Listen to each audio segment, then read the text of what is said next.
Select. She has to tell us when we're on, when we're live.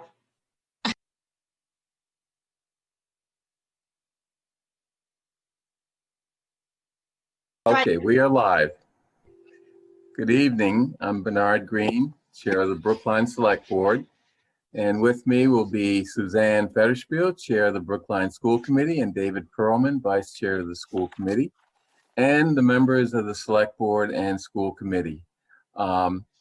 For the Select Board, Ms. Heller, I don't see her. She's coming 30 minutes late, Bernard. Okay, Ms. Hamilton, you're here. Mr. Fernandez? Present. Okay, Mr. VanScoyoc is not here. I'm here, Bernard Green. So we do have a quorum of the Select Board.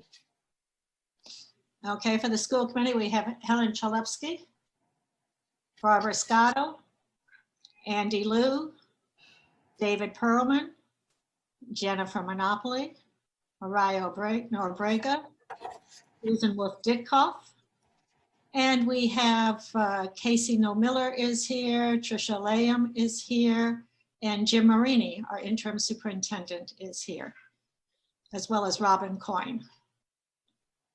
We have a quorum here. Okay, great. So let me just start off by saying tonight we will be interviewing candidates for the open seat on the school committee. We will not be voting for the candidate to be selected. Rather, after digesting tonight's interviews and other information, we will vote on our selection on Thursday at 6 p.m. I guess I'd like to make an opening statement before I ask Ms. Federspiel and Mr. Perlman to add any comments. It's great for a candidate to be a professional, a successful professional in any number of fields relevant to schools. But in my opinion, we need a school committee person with certain qualities. Someone cognizant of the special role of a school committee in relation to the various other bodies in town, school administrators and teachers and other staff in relation to various collective bargaining units in the school, in relation to the parents and other community members, all of whom have roles that are different, in my opinion, from the fiduciary role of a school committee member. School committee member is an educational job and a political job. So we're looking for someone who's aware of and knowledgeable of the peculiarities of Brookline politics and able to function within what sometimes is a difficult environment. So you need a thick skin and ability not to take things that people say personally. Finally, I think a school committee member has to present themselves to the community as knowledgeable, but not a know-it-all, as a listener, not just a talker, and as much a learner as a teacher. Those are my opinions. I'm responsible for them. No one else is. Does Ms. Federspiel or Mr. Perlman want to add anything, their thoughts? Yeah, well said, Mr. Green, we appreciate it. Just to let people know that this is a position that is replacing Dr. Sharon Abramowitz, who did resign. This will go from now until September, until through May, when the town elections will be held. So it's a 9-month position, whatever that is. We have 10 candidates tonight, so we will hear from all 10. We ask that the candidates give a 3-minute opening statement, and then we will have time for just a few questions. We're hoping we have perhaps 2 or 3 questions for each candidate by various members of this convention. So don't feel you have to ask a question of every candidate, otherwise it will go on quite long. So kind of take turns, if you will. We would appreciate it. And then, as Bernard said, we will have a vote on Thursday at 6 o'clock. And I think, Robin, that has been posted, or you will post that for us, if you would, please. That would be great. I am going to ask, I have asked David Perlman to lead this charge up on the school committee side. So I'll turn it over to David in just a minute. I did just want to say that I was in the same place back in January 2017. There were about 14 of us back then, if I remember correctly. And I was not selected at the time, so it's okay if you're one of the 10 that I'm not selected. But I did stay in the race as it was, and I came back and ran in May. And so this is now my second term, which is to say that there are plenty of ways, as we know, to serve the town, and this is one of many. And so if you are not selected in this round, I do hope that you will make a commitment to town politics or to town advisement and get involved, as some of you already are. So I realize that. So thank you again for applying and for putting the effort into coming tonight. And we look forward to meeting each of you. So David and Bernard, I will turn it over to you. All right, so to go over some of the logistics of the proceedings tonight, pursuant to Mass General Laws, Chapter 41, Section 11, which outline how one fills a vacancy in a town form of government for a board, we are first going to be nominating a clerk of the convention, which is the person who essentially manages the logistical aspects of this process. The last time that this happened, Melissa Goff was nominated clerk of the convention. So do we have any nominees for clerk of the convention? Should that be Robin Coyne? Is it a staff member or a committee member? Well, last time it was Melissa. Yeah. Right, last time it was in 2017, it was Melissa Goff who served that function. Well, I'll nominate Robin if she's willing to take it on. I'll Okay. second All right, so we have a second. Now, before we vote on Robin, we also have to vote on whether to close nominations. So do we have a motion to close nominations? I move close nominations. And Jennifer has seconded that. All right, so we have to do a roll call vote on that. Helen? Yes. Barbara? Yes. Andy? Yes. Jennifer? Yes. Susan? Yes. Mariah? Yes. Suzanne? yes. And I also vote yes. So nominations are now closed for clerk. Okay, of the wait, the convention. school committee, the select board has to vote. You are right. I'm sorry. My apologies, Bernard. I'm not accustomed to these joint meetings. Bernard? Okay, and since you've started the process by using first names, I'll start by calling Nancy. I don't believe she's here. Heather. Yes. Raul. Aye. John. Aye. And Bernard votes aye. All right. So The nominations are closed and All right. So Robin Coyne will be the clerk of the convention. So the next order of business. is- excuse me, David, I Yes. don't mean to be picky here, but I thought that vote was to close the nominations. Or That's correct. So now we're going to vote to actually nominate Ms. Coyne. Right. So now we have to do that by roll call as well. Ellen? Yes. Barbara? Yes. Andy? Aye.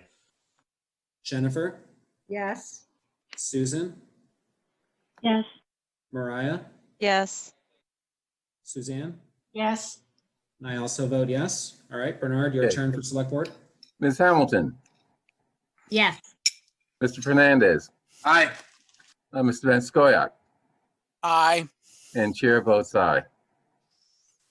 Okay, so Ms. Coyne is going to be the clerk of the convention. All right, so the next order of business is to nominate someone for the chair of the convention. The last chair was Neil Wyshynski, who at the time was a select board member. Do we have a nomination for chair of the convention? David, can I nominate you? Is there a second? Okay, Need a since this second. is the school committee we were talking about, so Okay. All right, so now roll call So now we have to do a vote to close nominations. So is there a motion to close nominations? No, we did that already, David. Didn't we No, vote? to- this is now for chair. Oh, of the not close nomination for the chair. Right. I'm so sorry. Okay, I still make a motion. I'll second Okay. it. All right.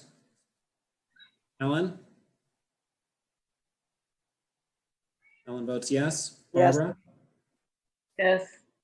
Andy? Yes. Jennifer? Yes. Susan? Yes. Mariah? Yes. Suzanne? Yes, And I'll vote yes. Hand it over to you, Mr. Green. Okay, Ms. Heller.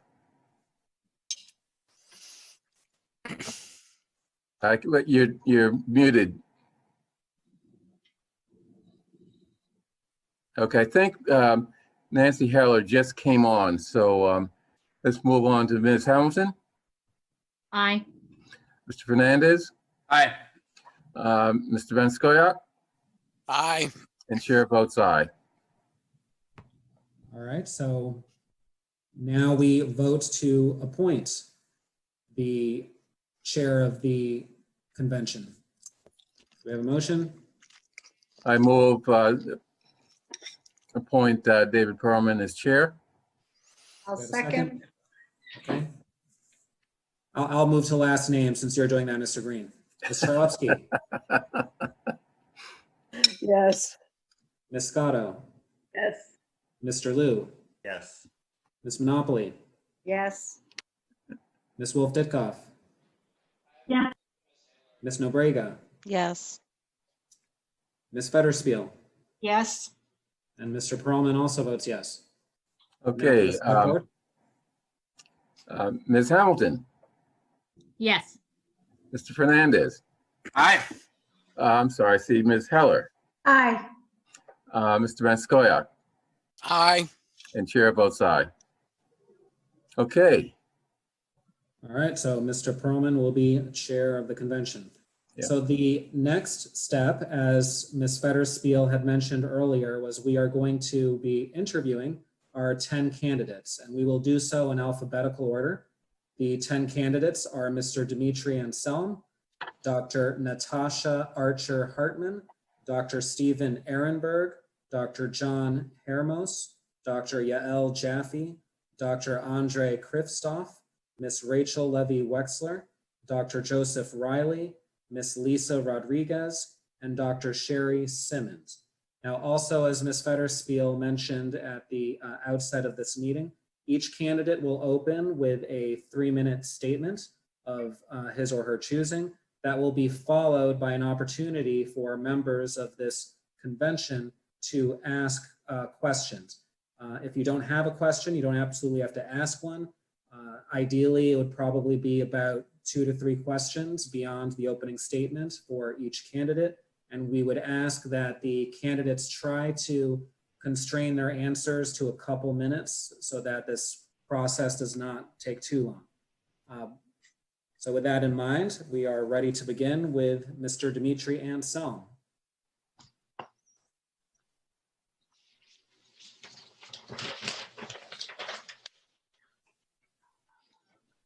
Well, good evening, and thank you for your time and allowing me to present myself. I also would like to salute the other 9 candidates as well for the position. It's a real pleasure for me to present myself for this position as I read it becoming vacant. In some ways, it's coming full cycle for me. My interaction with Brookline Public Schools started in 1995 when I joined as a high school teacher. And then in 2010, when my children started school here at Brookline, and I now have 2 high school students. So to go from teacher to father of students and then to school committee would be a nice cycle. I'm also very interested in the position because of the moment we find ourselves in.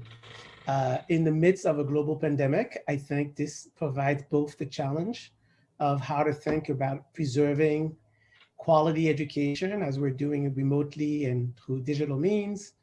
And yet it also provides an opportunity for us to begin to think the new and to think outside of the box for a moment for innovation. This can also provide an opportunity for us to think of what would the future of education in Brookline look like?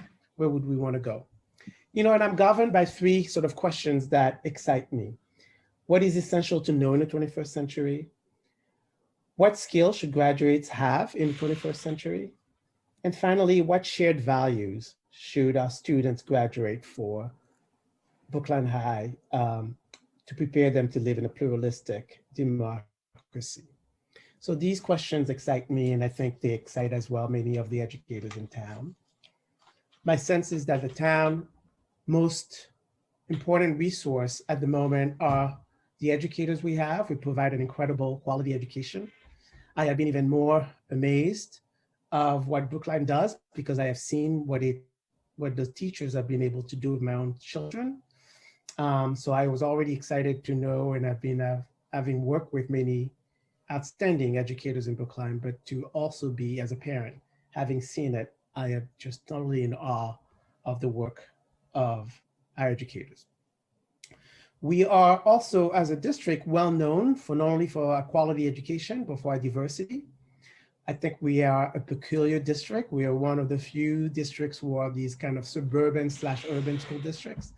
We are serving quite a broad range of students who have a range of academic needs and a range of academic interest. So I think for a school district like ours, it presents quite a lot of challenges in terms of thinking broadly, finding ways to innovate, giving if you can please conclude. You're running up on 3 minutes. I'm not trying to be rude. Thank but we you. want to be fair to everybody. Great, thank you. So in conclusion, what I think would be most interesting would be to see how to manage the challenges of the budget to create space for innovation. All right, thank you. So do we have any follow-up questions? Well, I'd like to ask your thoughts. I see that you are involved with online education with the organization Facing History ourselves. You have any thoughts on how your experience there could be useful on the school committee as we struggle with similar problems? Yeah, I'm quite familiar. So for the last 20 years, I've overseen an online learning team, and we have been very much focused on how you do professional development of educators online. It's a changing landscape. Increasingly, districts across the country are investing a lot in both online training of educators, but also how to deliver instruction online. It's a space for innovation again, as I said. There's the ability to preserve good teaching and learning as well there. And it comes with certain pitfalls. I think what's really important is not to be seduced by the technology, but to use the technology to drive your educational objectives and educational goals. But in terms of how what you've learned with respect to online training of educators, what have you? How does that translate to online teaching of by the educators of the children? Yeah.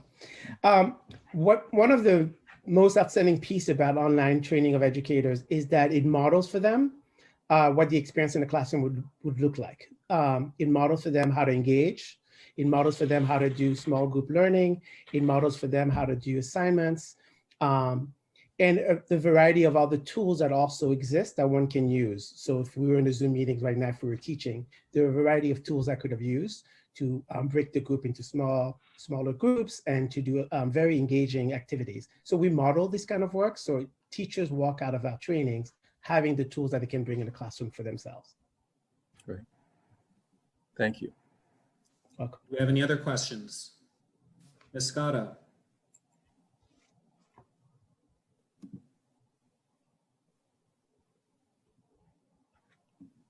I haven't unmuted. Having worked for many years with Facing History and itself, you have been involved in an education that really values history and the importance of history in having students learn about the world and learn about life. What do you think that the message of Facing History, how do you think that should be part of what you do if you're on the school committee? Do you think you would look more closely at our history curriculum? Do you think you would be in support of developing more history online? What effect would your work there have on our school system? Would you like to have on our school system? Sure. I think as a school committee member, I would bring a variety of my experiences, not only my work at Facing History, but also that I served as a high school principal for 3 years of a charter public school. So I have quite a range of understanding of what's happening in the field of education across the country. What I think, of course, history would be of particularly of interest to me in the social studies, but I am really interested on the entirety of the system. What's the quality of education we're providing at the elementary level? How are we transitioning students into middle schools? And then really thinking deeply about preparation at the high school level. You know, the preparation for both college and career readiness of our graduates. And then again, also the broad outlook in terms of looking at programming that we have. What programming can we retire? What new program can we create? When I look at our budget, 86% of our budget is toward human resources. I don't think it leaves us much room for developing innovative programming throughout the town. So we would want to think, I think on the school committee, what other ways could we secure continued funding, again, to preserve what I think is a quality education into the future. Thank you. All right, do we have one last question for this candidate? Mr. Fernandez. Yes. Or, you know, maybe you just got to it. So if, you know, don't spend too much time, but I noticed also that you've been a university trustee at Clark University, and which tells me that you have the ability, or at least the experience, to take a 30,000 foot view of an educational system. And I was curious to hear about some of those, you know, stepping back. You did just talk about thinking things like programs, ones that maybe we'd want to keep or move on from. I'm wondering if there are any of those other 30,000 foot view sort of insights that you have looking at our school system. Yeah, I mean, I think, again, I will come back, Mr. Fernandez, to the piece around education. I do think, for example, online education, we have responded right now under the pandemic. That frankly, in many ways, I wish we had been much farther ahead in thinking around how we could use digital and online tools. And we would have integrated that much more into the fabric of our teaching and what's happening in all of our schools. And again, that's from you know, elementary school through the high school. We have great systems and we utilize fantastic systems, but we did not really deploy them in the delivery of instruction. Thank you. Thank you. All right, so that's going to include the portion with Mr. Anselm. Thank you very much for participating. And we will now move on to our next candidate, Dr. Natasha Archer Hartman.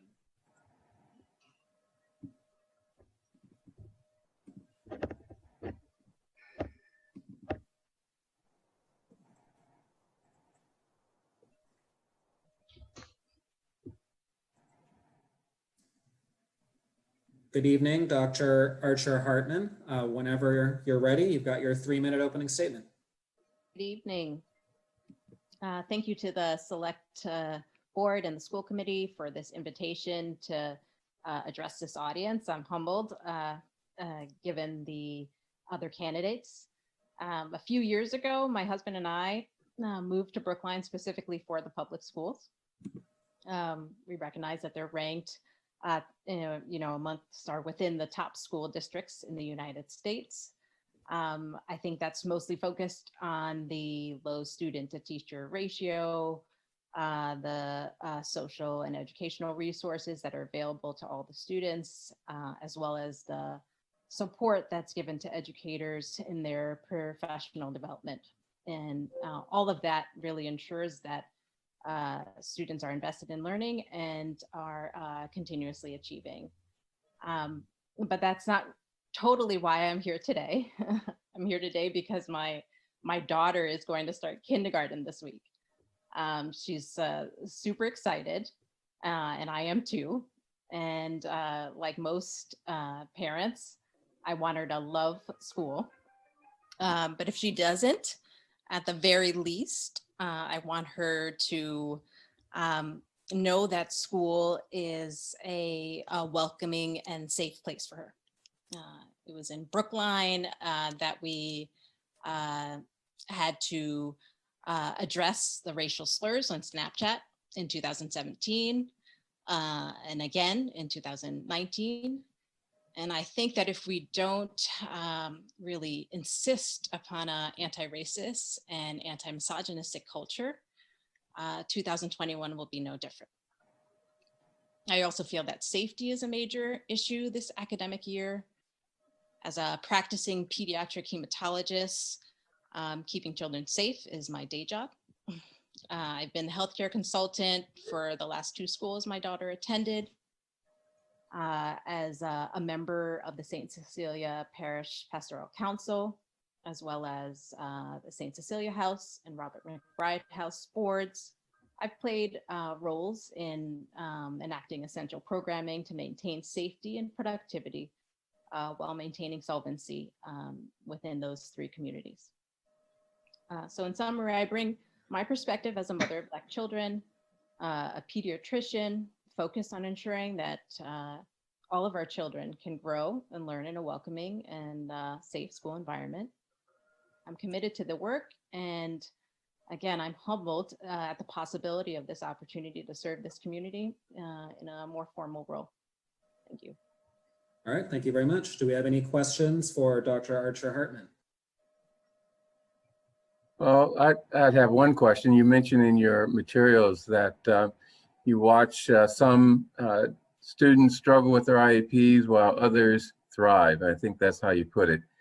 Tell me what is it that you can bring to the school committee that would help ensure that more of the kids with IEPs thrive and are successful through their educational program? And what thoughts do you have?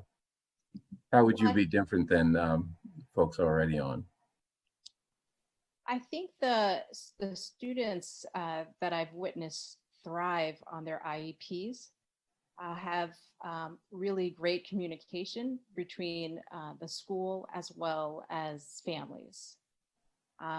And I would sort of bring an insistence upon sort of fostering that, that communication between families as well as that school, as well as the school community. I feel the same thing goes for IHPs or individual health plans, that, you know, ensuring that communication, that everybody is on the same page when it comes to exactly what needs to be addressed at school and what improvements and goals that each individual student has. All right, do we have any other questions? Yes, I would like to ask about your knowledge and understanding of how the Brookline schools currently operate. Have you participated in any kinds of community activities around education for children in Brookline? Most of the activities that I've been involved with have been fundraisers.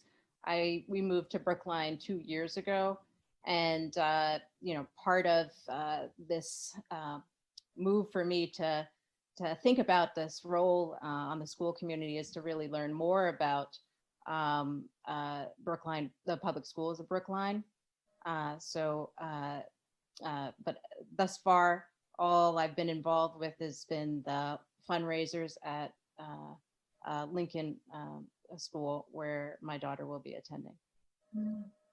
You have a very impressive resume, and I'm just wondering, you apparently make presentations in many places, and I'm wondering whether your travel schedule would you know, inhibit your participation in some of the meetings.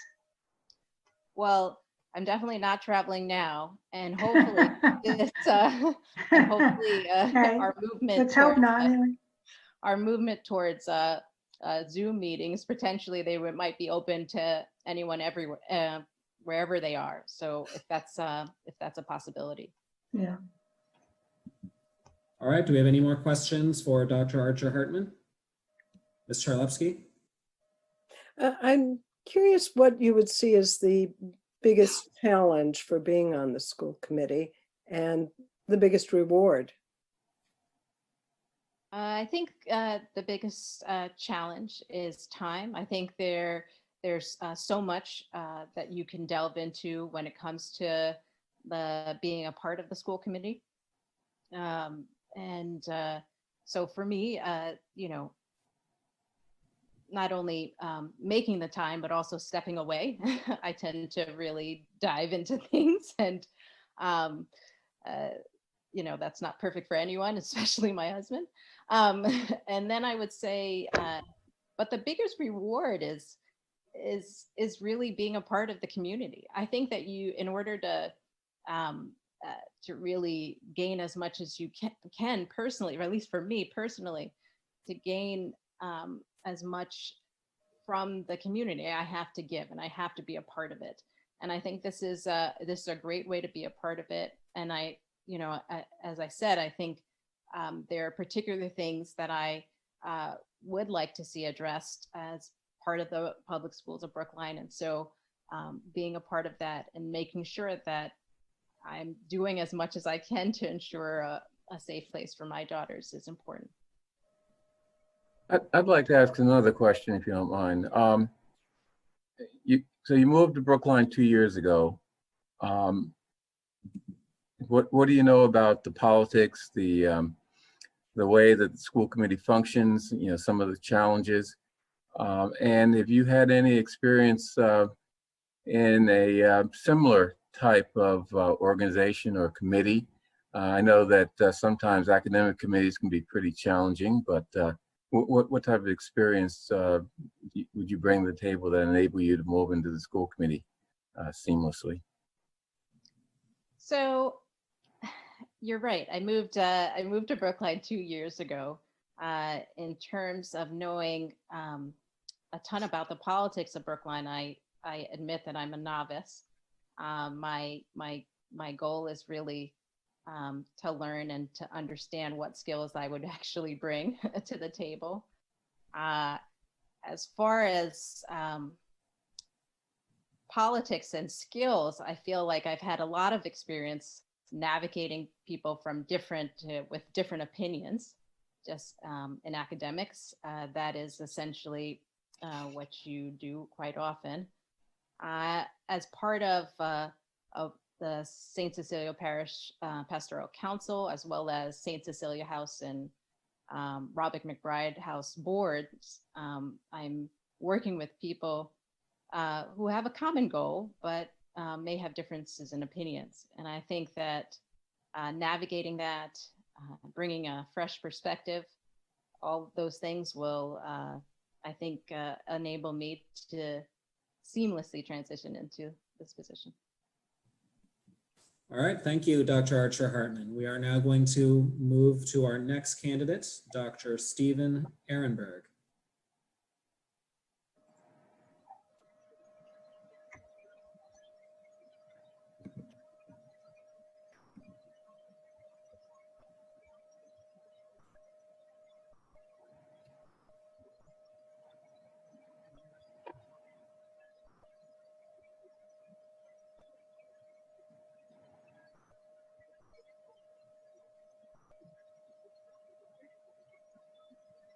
Good evening, Dr. Ehrenberg.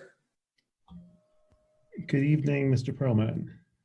All right, whenever you're ready for your 3-minute opening statement. All right, members of the school committee and select board, thank you for this opportunity to interview. And I just want to thank Dr. Abramowitz for being such a frankly inspiring school committee member these past couple of years.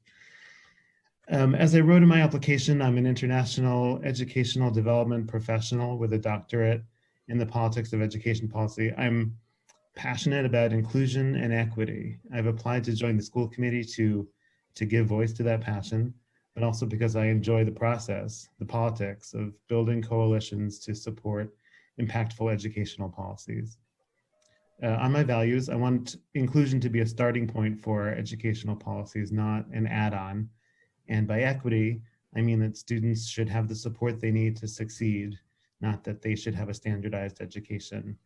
I think our district can continue to better support educators of color so that they want to stay in Brookline, and students of color so that they always feel that they belong. I'm also passionate about empowering teachers in the classroom.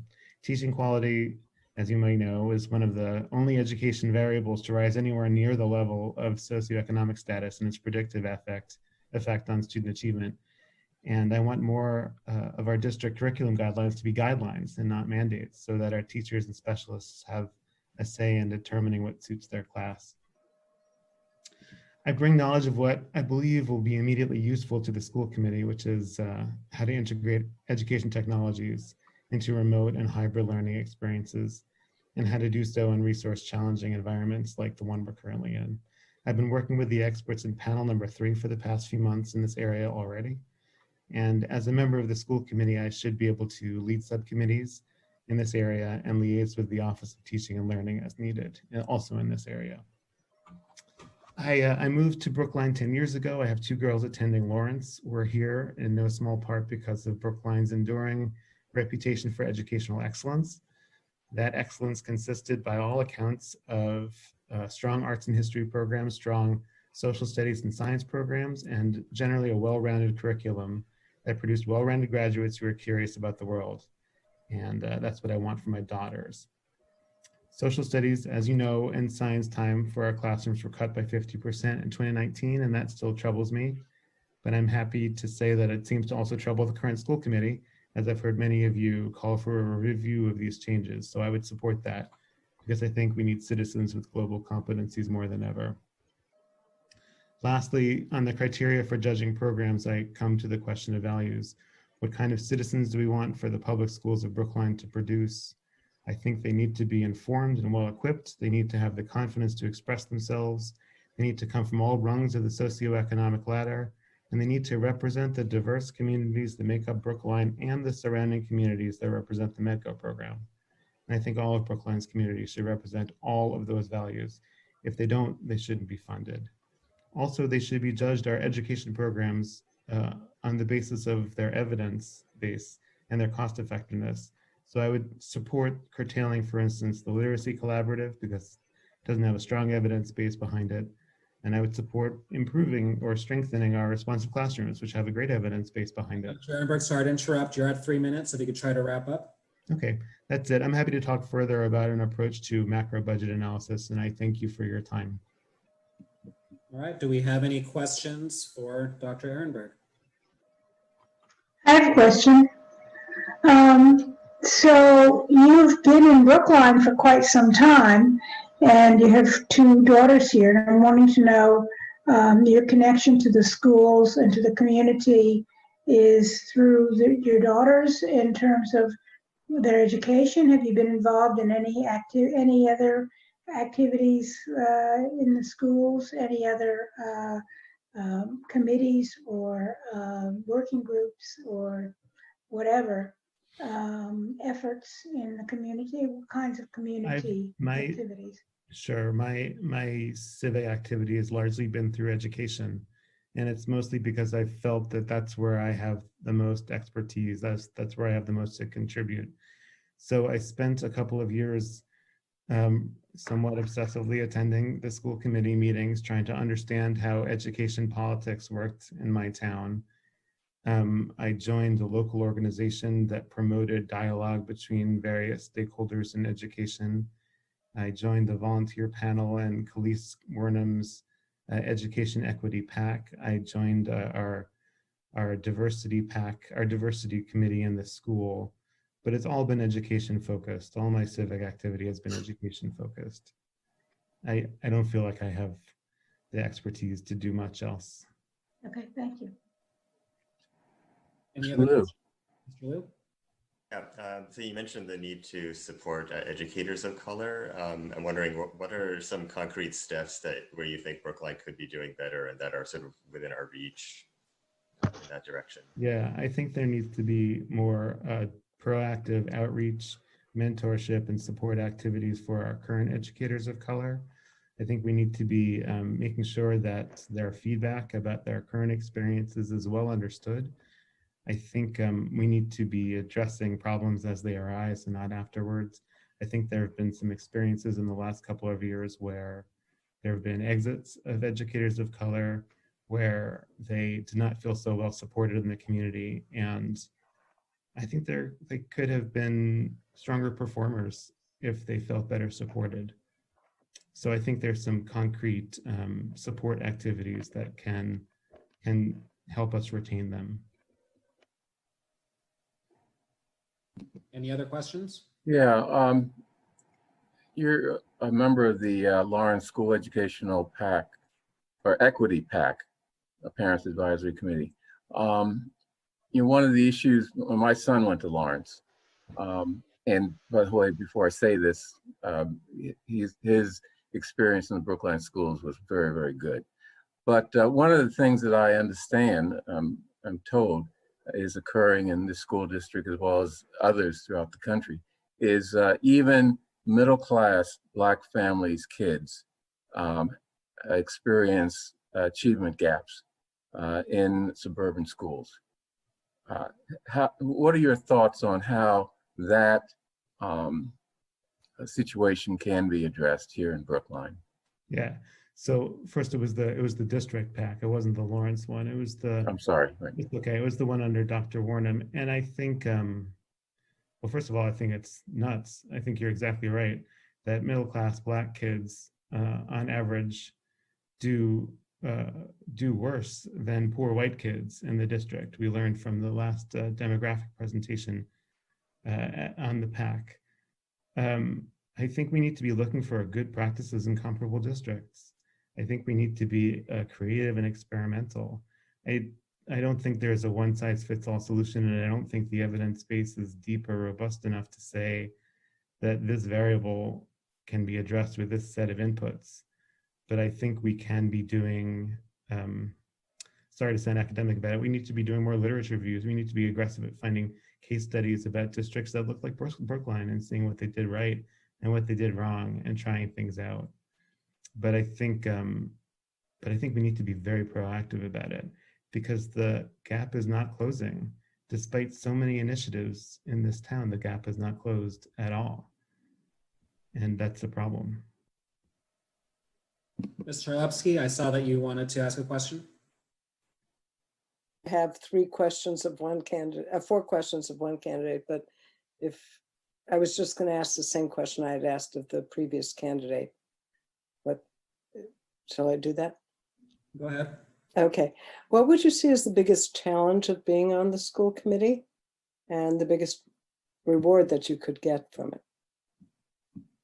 I think, let me start with the reward. I think it would be a thrill to be in local governance in an area that I have some expertise, where the stakes are nothing less than the education of my own kids and their friends and their cohort and their community. That is frankly thrilling to me. The challenge is that, my God, not only is there a pandemic, but there's chaos threatening our country and the world. Like, the resources are constrained now, and they're going to be constrained more in the future. This is a difficult time, and it's going to get more difficult. I imagine there's going to be a real fight for scarce resources now and going forward, and it's not going to get easier. Okay. Thank you, Dr. Ehrenberg. Thank you. Sorry, you have something else, Mr. Charlevsky? No. Okay. All right, so we're now going to move on to our next candidate, Dr. John Hermos.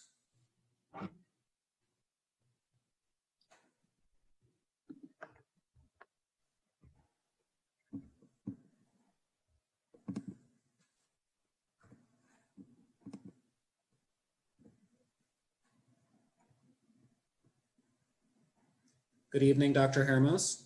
Whenever you're ready for your 3-minute opening statement. Am I on the screen and heard? You are, and we can hear you. Oh, thank you. Thank you very much for interviewing me. I think my cover letter and my CV illustrate the essential relevant professional and civic activities. To preempt a question, I've had no prior civic activity related to the schools, but most of them have been with the environment, related to the environment, health, and public health. I did serve for 3 years on the advisory committee back in the late 70s and early 80s. Had the honor and pleasure of having John VanScoyoc as the committee chair. One thing I learned from that 6-year term is that we volunteers can become too close and too much advocates for the departments that we're covering, and sometimes turn the meetings into just a battle of advocates for the particular department, fighting for a limited amount of funds. So I felt the 6 years were enough. 3 of those were as a non-town meeting member, so I was appointed by the town moderator for those last 3 years. I was a Fulbright scholar at age 65 in India. I felt I still had my fastball then. Hopefully I'm not reduced to slow curveballs now, but still think I have a little bit of a fastball left for serving on this very busy committee. My wife and I were in Brooklyn for 2 years between 2017 and 2019, so I'm not fully up to date on all the issues confronting the school committee in those 2 years. I know we have a very fine and respected interim superintendent, and I think that's a great start. I'd be certainly happy to answer any questions and maybe have some during the follow-up period. Why do I seek this position? It just seemed perfect timing to me. It's sort of a sweet spot in my life. I just retired and struggling with that a little bit. We've had 3 daughters who went through the schools in these 80s and 90s, mostly very favorable experiences, but some not. And that taught us a lot about the schools and some of the weaknesses. I think our 20 years as being non-parents have been important. An important way to view the schools, the school committee, and what they're doing and trying to do. Why so many overrides? Why this? Why that fancy school building? So it's a little hard from that perspective, but indeed, non-parents are critical stakeholders in the system. We want the schools to be successful, and I think those years have been important for my perspective of the schools.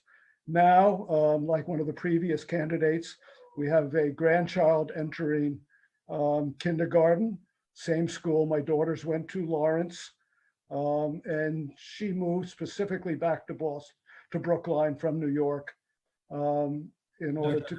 You could wrap up. You're at 3 minutes. I'm sorry. If you could just wrap up your opening statement, because you're at 3 minutes. I think I present myself as a non-ideologue, reasonable. I hope I listen well. My wife would say, as Selectman Green said, I'd have to be a good listener. She would say, why don't you withdraw now? You're not a good listener. But I would hope that in committee settings, I'm a pretty good listener.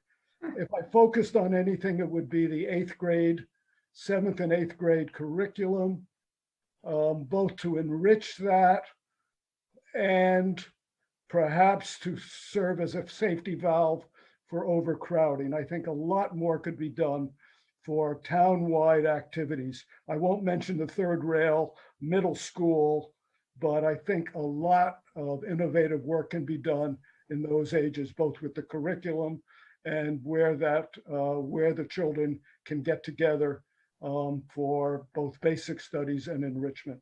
All right, thank you. So do we have any follow-up questions for Dr. Hermos? I'd like to ask a question. All right, Mr. VanScoyoc.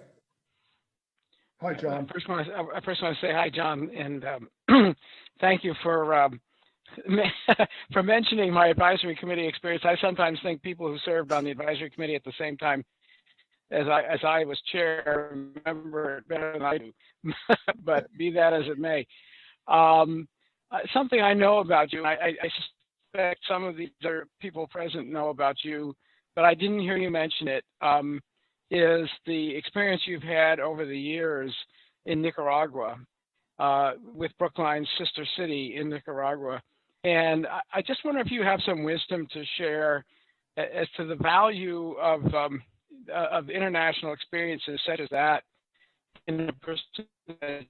Yeah, thank you. Yes, I think it's invaluable in what we're doing with the high school program and the person-to-person aspects with that program, bringing teachers here, trying as best we can to have students have experiences there is invaluable. Nicaragua is going through a very hard time politically now, but the Sister City project, with virtually no overhead and an extremely dedicated group of people who will travel there and make contributions.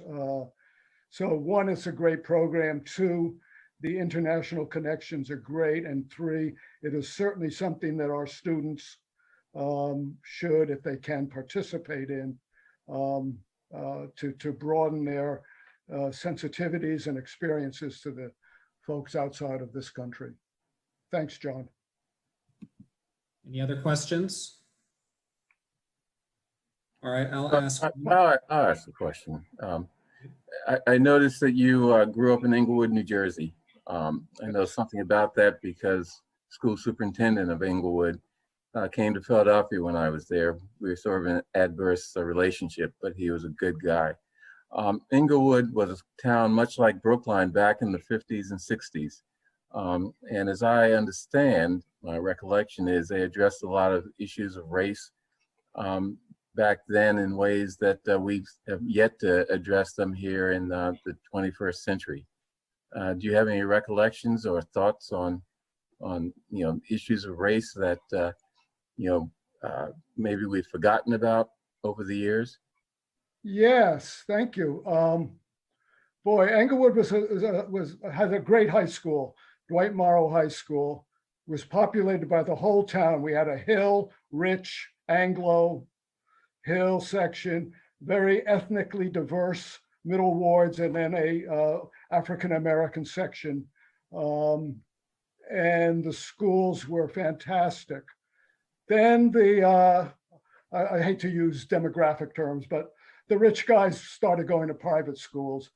And so the schools was primarily primarily Jewish and ethnic. I'm Lebanese, so that group.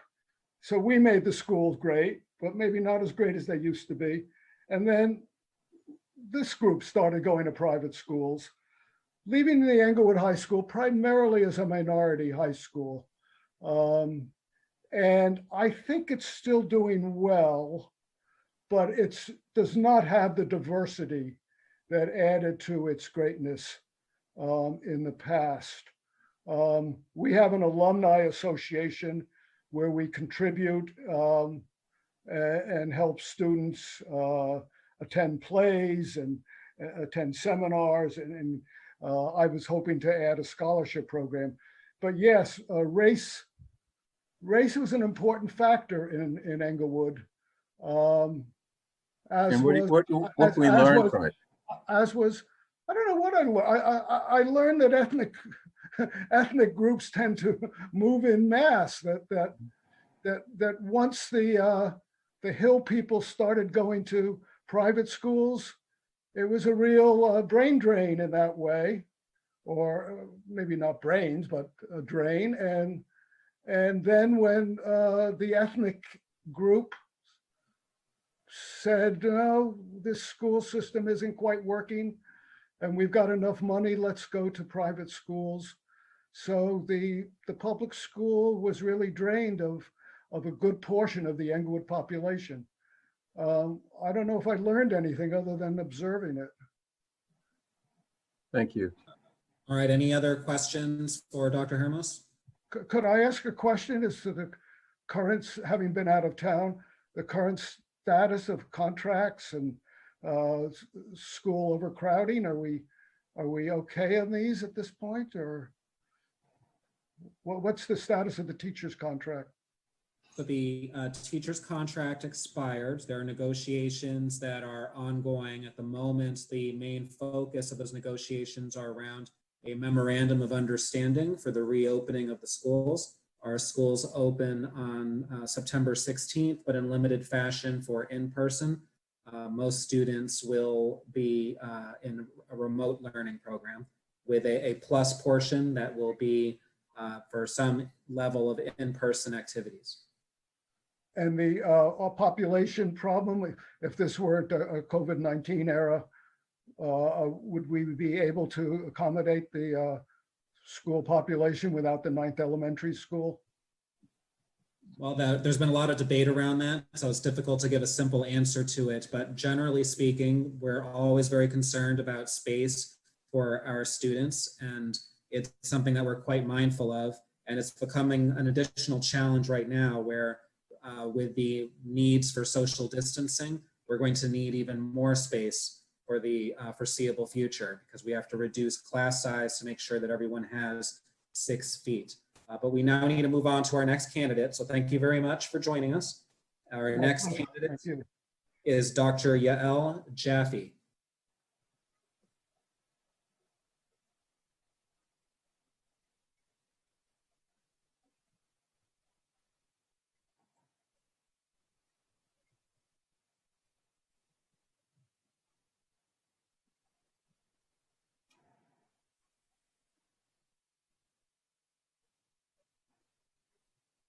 Good evening, Dr. Jaffe. Good evening. Whenever you're ready to deliver your opening statement. Okay, great. Good evening. Thank you to the members of the Select Board and the School Committee for meeting with us tonight. My name is Yael Jaffe. I have been living in Brookline for 12 years. The quality of life my family and I have had here has been incredible. The schools, the adult and youth programming, the friendly nature and thoughtfulness of Brookline residents, no matter their background, is something that I am very grateful for. Tonight, I am here in an attempt to give back to the town that my family and I have benefited from. With formal training and experience in educational planning, I hope to be able to thoughtfully contribute to the questions and issues the school system faces, to strengthen the current program, and to make improvements in areas that the committee feels are worthwhile.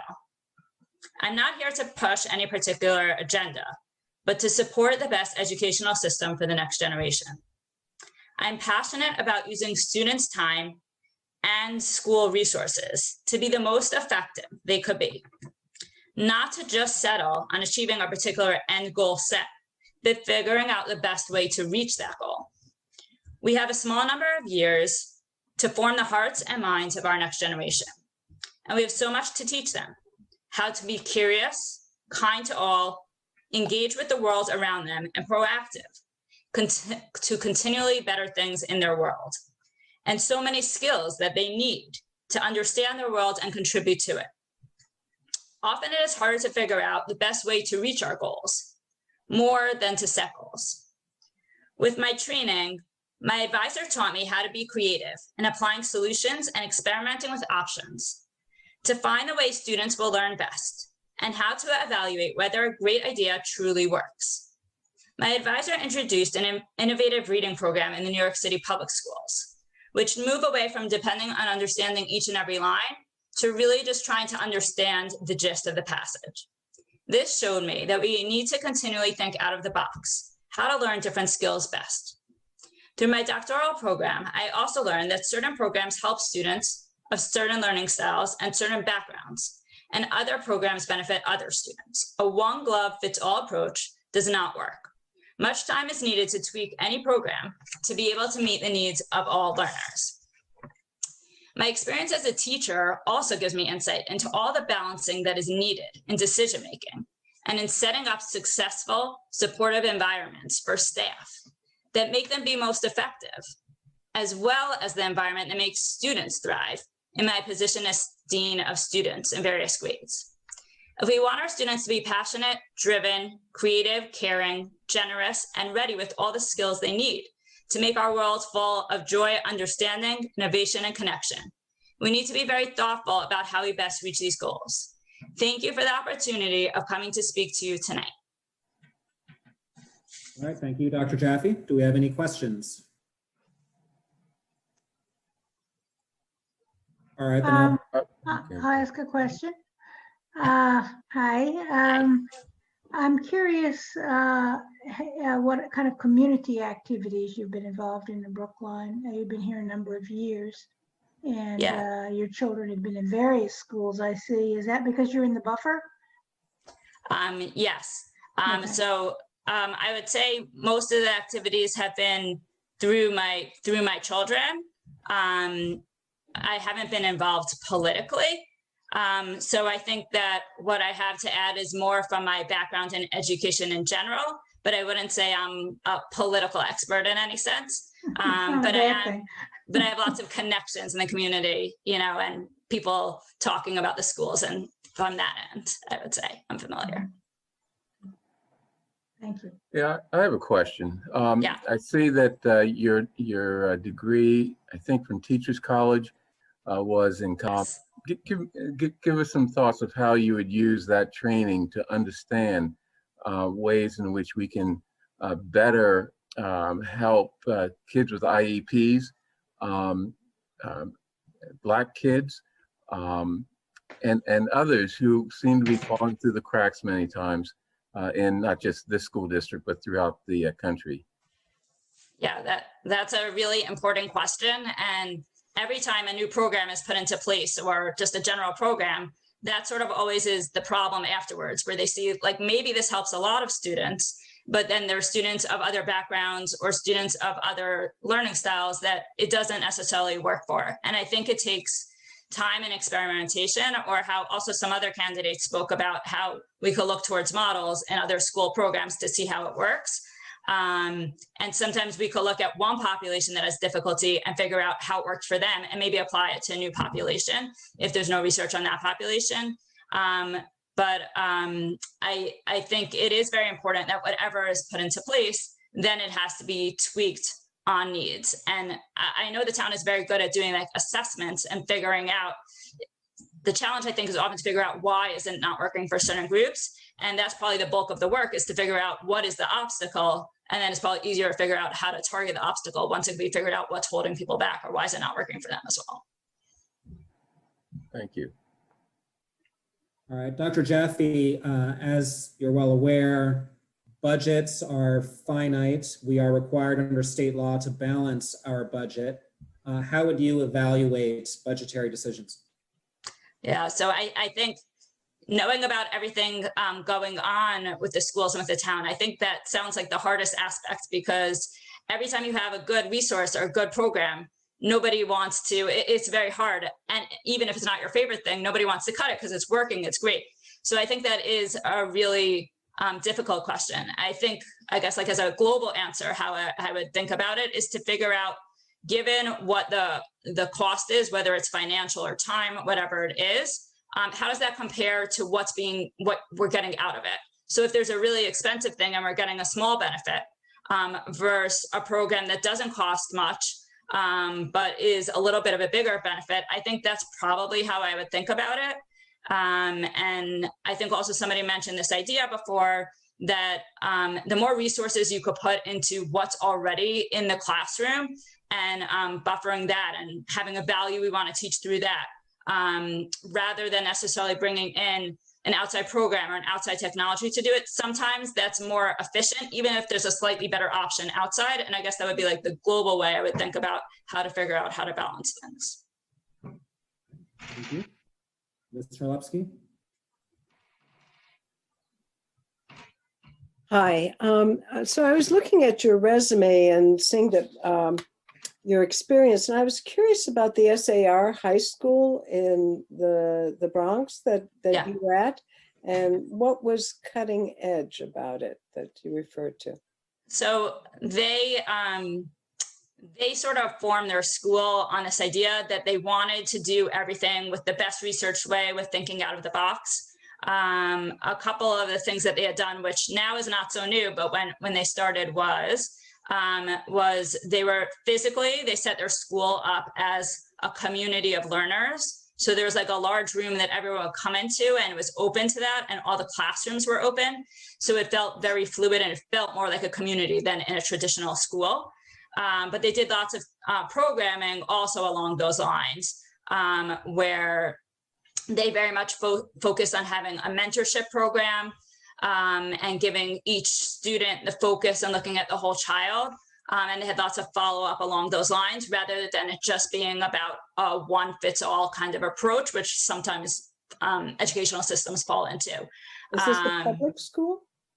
No, that was a private school. And so I would say that's some of the things they did. I think they also did out of the box kind of like classes. They tried to do lots of comparative classes that compared the way different cultures approach things. So they did those kind of things. Thank you. All right, thank you, Dr. Jaffe. We are now going to move on to our next candidate, Dr. Andre Kribstoff.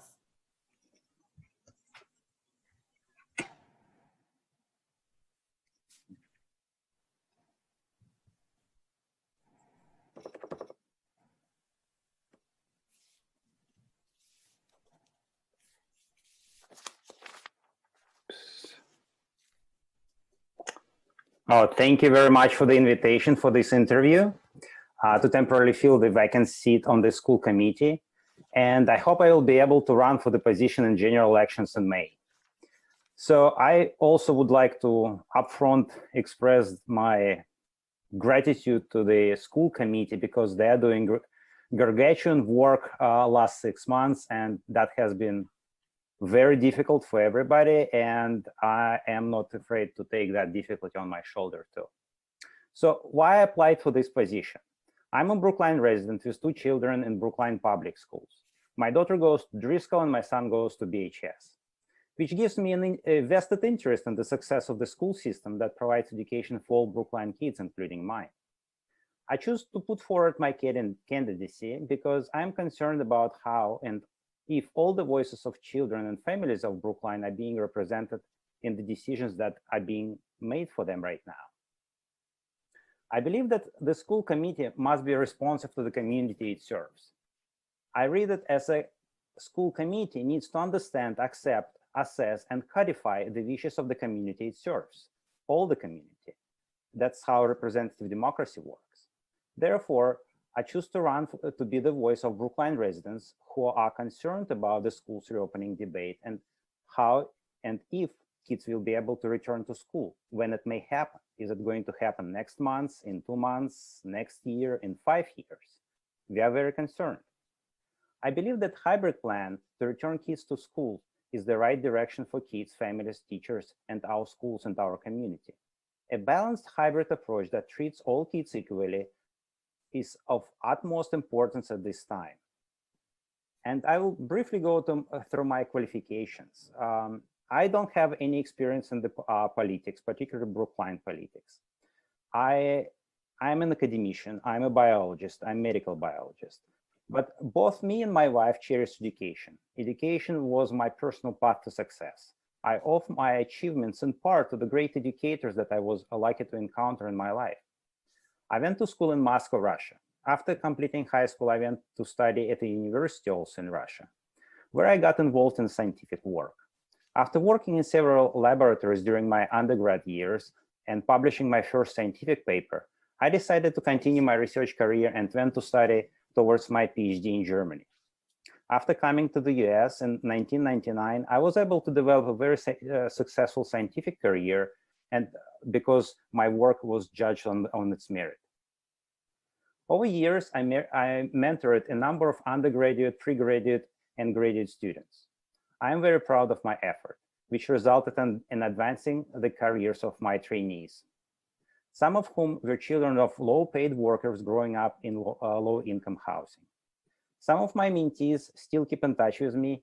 It means to me because they view my advice as valuable. In 2013, me and my colleagues started our own way of advancing education. Together with my friends and colleagues, we started a non-profit organization to facilitate educational and scientific exchanges between Russia and the United States. One of the efforts in collaboration with Moscow State University was to fund and organize summer scientific expeditions for school-aged children to study responses of ecosystems in remote nature conservations to the effects of global climate change. These expeditions were a tremendous success.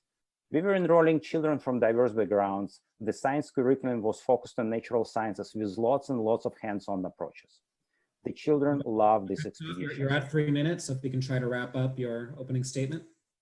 Okay, I'll cut it short. I'll just say that I believe I'm come from natural sciences, and I believe that natural sciences are an exciting place to be. And I have experience running businesses, and I have various approaches. I generate a lot of ideas, and I think I have something to bring, something very different to bring to the table rather than just education. All right, thank you. Do we have any questions for Dr. Kristof? All right, I'll begin. Dr. Kristof, you just touched upon outdoor learning and the science projects of, could you elaborate on what your vision would be for outdoor learning for the Brookline schools? Well, I can give you one example that I actually was just recently came up with. For instance, we have Brookline Reservoir. We cherish it. It's one of the greatest places to walk. It has some water contamination issue. So it might be a very interesting project for Brookline High School to run a water clearing system for that Brookline Reservoir. Because it will be part engineering, because they will need to design devices. Then we'll need a hands-on approach. They will need to make those devices. Then they will need to learn biology about what they actually need to clear from Brookline Reservoir. And then it's going to be exercises, because then the kids would actually do that. It's going to be their project. They're going to be proud of what they've done. Let me ask a question. So to do a project like that, you're going to have to figure out the political peculiarities of the state as well as the town, as well as I think there's some federal issues there. What type of background or experiences do you have handling a political environment like the one you're going to be on if you were selected for the school committee? I actually don't have a lot of political experience, and I just understood that I stepped on so many toes already with that project. I apologize for that. I didn't mean that to be, but I have 500 other ideas that I can express and share, and maybe one of them will work. Yeah. Well, no, I mean, I just raised that because it illustrates how anything that happens on the school committee is going to be a political have a political dimension and need to be able to work with a variety of different entities. Oh, I've worked with a lot of entities. So I've led preclinical trials at Dana-Farber Cancer Institute. I've collaborated with a large number of people with very different backgrounds. And we made through, we started first phase of clinical trial after our preclinical work. So that was a great success. So I know how to engage people. I know how to convince people that the goal that we will be working towards is going to be great. And usually it works out. Great. I'll ask my question about community activities. I noticed that you have not mentioned that in your CV, and I wondered what kinds of community activities, if any, you've been involved in. Oh, only yesterday I was checking ventilation in Rankle School with a group of other parents, and Tony Vitolo stopped by to do it. So that's the latest community work example that I can name. And before that was mostly through my kids at schools. Mr. Liu? Yeah, so if I could follow up on your comment that you've already stepped on quite a few toes. So yes, you have been very blunt in saying publicly that you think the current school committee has failed the students and their families of this town. And I'm wondering, sort of what changes would you like to see in how school committee operates so that we can be different in the future? Well, myself, including a lot of other families, were very upset that, well, initially we actually liked the hybrid plan that school committee produced. And I think overall response in the community was very positive to that plan. Everybody knew that it's like we're in difficult times, it's going to be shared sacrifice, things are not going to be like they used to be. And then 2 days later, school committee changes everything and what's on a remote only plan. So school committee doesn't make a commitment day when the skill goes, when kids can go to school. I think this is somewhat unacceptable to residents, and it's unacceptable for us to adults. So we don't know what to tell to our kids. Are they going to school? Are they not going to school? I think kids need to go to school. Every kid deserves at least a day a week at school. So we need to make that happen. We need that routine back.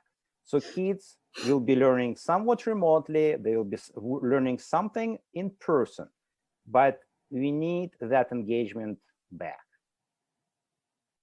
I don't mince words. I say what I think.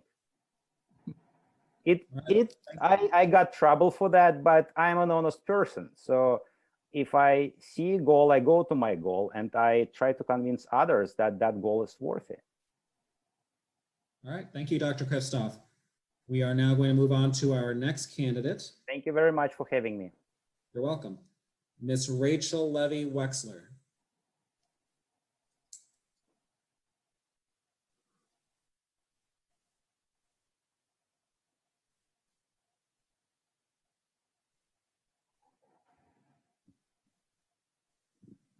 Good evening, Ms. Wexler. Whenever you're ready for your opening statement, you'll have about 3 minutes. You're muted, Ms. Wexler. You'd think I was new to Zoom. Thank you. Good evening, and thank you to the school committee and to the select board for considering my application. I am the parent of 3 students in the Brookline Public Schools. My son starts 9th grade at BHS on Wednesday, and my daughter and younger son return to Heath this week in 6th and 3rd grades, respectively. We have loved the community, the camaraderie, and the excellent teaching at Heath, and feel fortunate to be part of such a dynamic learning community. I know I am one of many in this group, as well as in our community, to say that we moved to Brookline because of its stellar school system. As a product of public education myself, I am a firm believer in the experience, exposure, and depth of one of this nation's greatest assets and systems.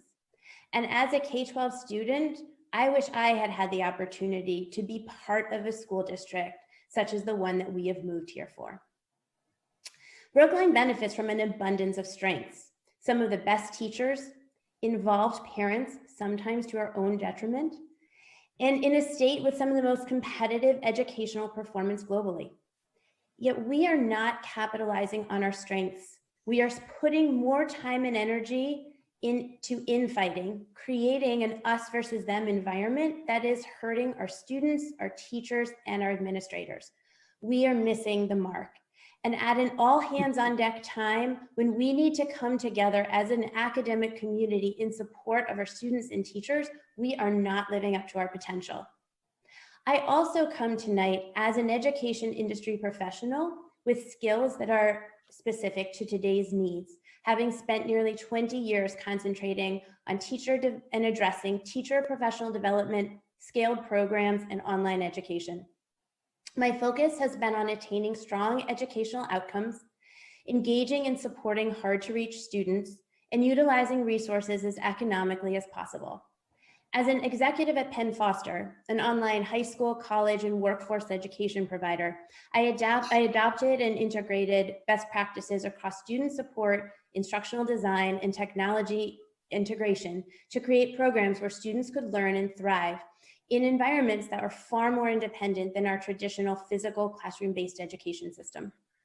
Bringing my experience home to Brookline, I believe that we must empower our teachers as gifted educators in their own classrooms and also provide them with increased resources, coordination, and support to ease their workloads and streamline their planning during this time, and ultimately ensure their effectiveness in this new environment.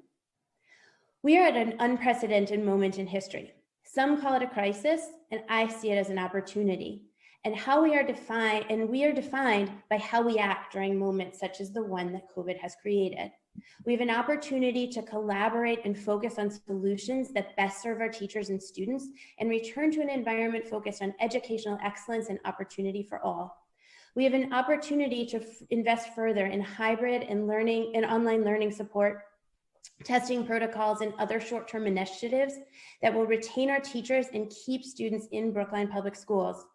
By doing this, we will maintain historic levels of funding and housing values that underlie the Brookline tax base. And we have an opportunity to do the right thing and change the negative PR and the community conversations that are destroying the goodwill and progress that so many individuals and committees have worked on for decades to build. My interest in this seat has been heightened due to the link between the tenure of this vacancy and the near-term challenge that compels me, and one where I can affect substantive change.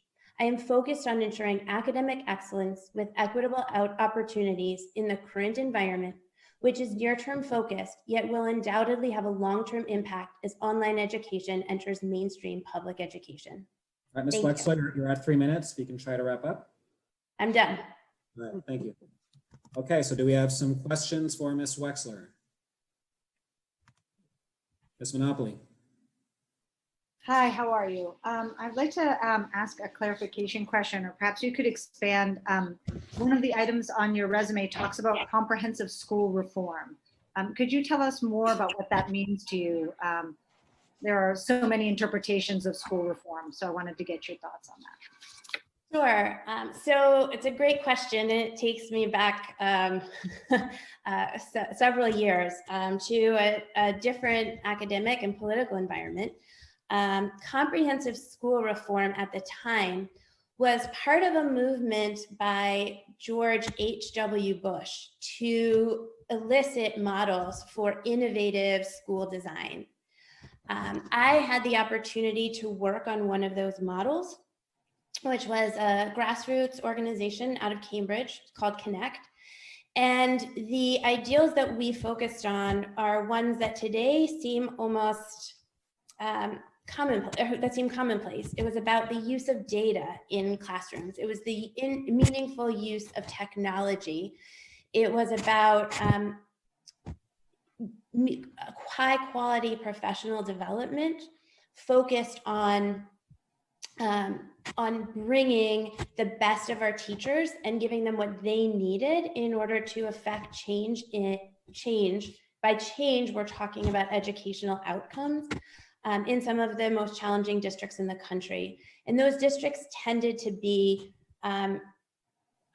two sets of districts. One were urban districts, large urban districts, and the other were rural districts that were often starved of resources. So Brookline doesn't necessarily fall into one of those two. However, I worked at Connect prior to business school. When my husband and I moved back prior to having children, I went back to help Connect before we actually sold the company. And at that point, comprehensive school reform was no longer being funded, but we were able to take aspects of that comprehensive model and to repurpose them for an array of school districts across the nation who were struggling with with some of those problems, but may not have qualified for comprehensive reform. Thank you. Any other questions for Ms. Yeah, Levy? I'll ask a question. So comprehensive education reform involved a lot of technologies. I assume in the urban and rural districts that you were looking at that you had to address the issue of how can we ensure that the technologies that we're using are equitably distributed and equitably used. And what are your thoughts on ensuring that technologies, especially during this COVID period when we're going to be really reliant on that, are used in a way that are equitable in whatever way you want to view that term? So that's a great question. And quite honestly, when we were working on the use of technology 20 years ago, we were trying to make sure that every teacher had a computer in his or her classroom, or that there was internet in a school building. Right now, we are talking about how do we procure devices as well as internet access for every student in the district, and ultimately, you know, across the country. And that is no small feat. So I think we're asking the same questions, but the complexity of these issues has increased as the number and types of technologies that are in place increase and are amplified. And this isn't something that the district itself needs to go at alone. There are many community partners who are working to ensure that frontline workers and their families have internet access. And we as a district need to ensure that our learners have what they need, but can also work with stakeholders in the community to help in that effort, because this is about the students and it's also about their families. Thank you. Any further questions for Ms. Levy-Wexler? Well, oh, sorry, go No, ahead. you Helen. do it. No, you go.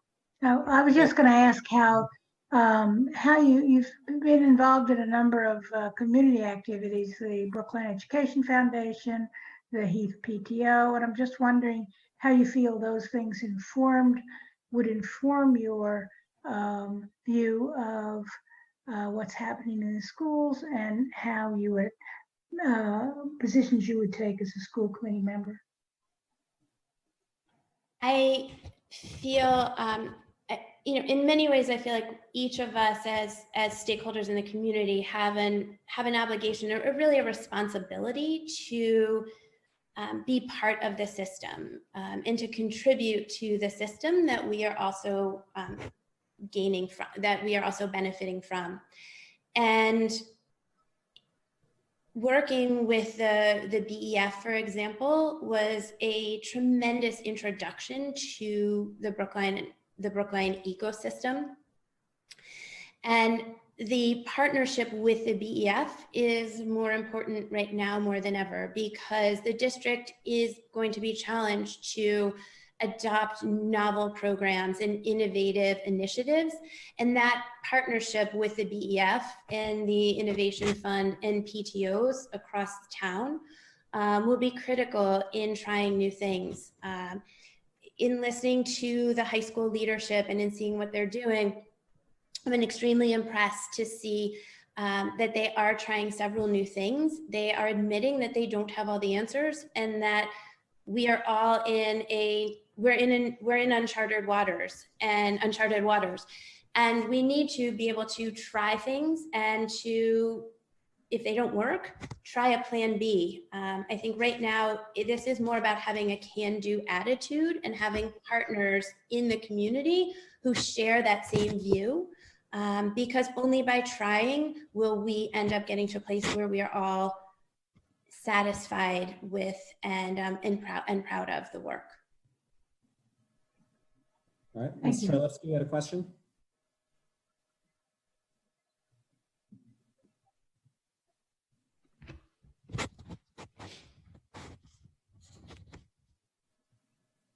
Go ahead, Ms. Charlevsky, if you have a question. Oh, no, I'm sorry.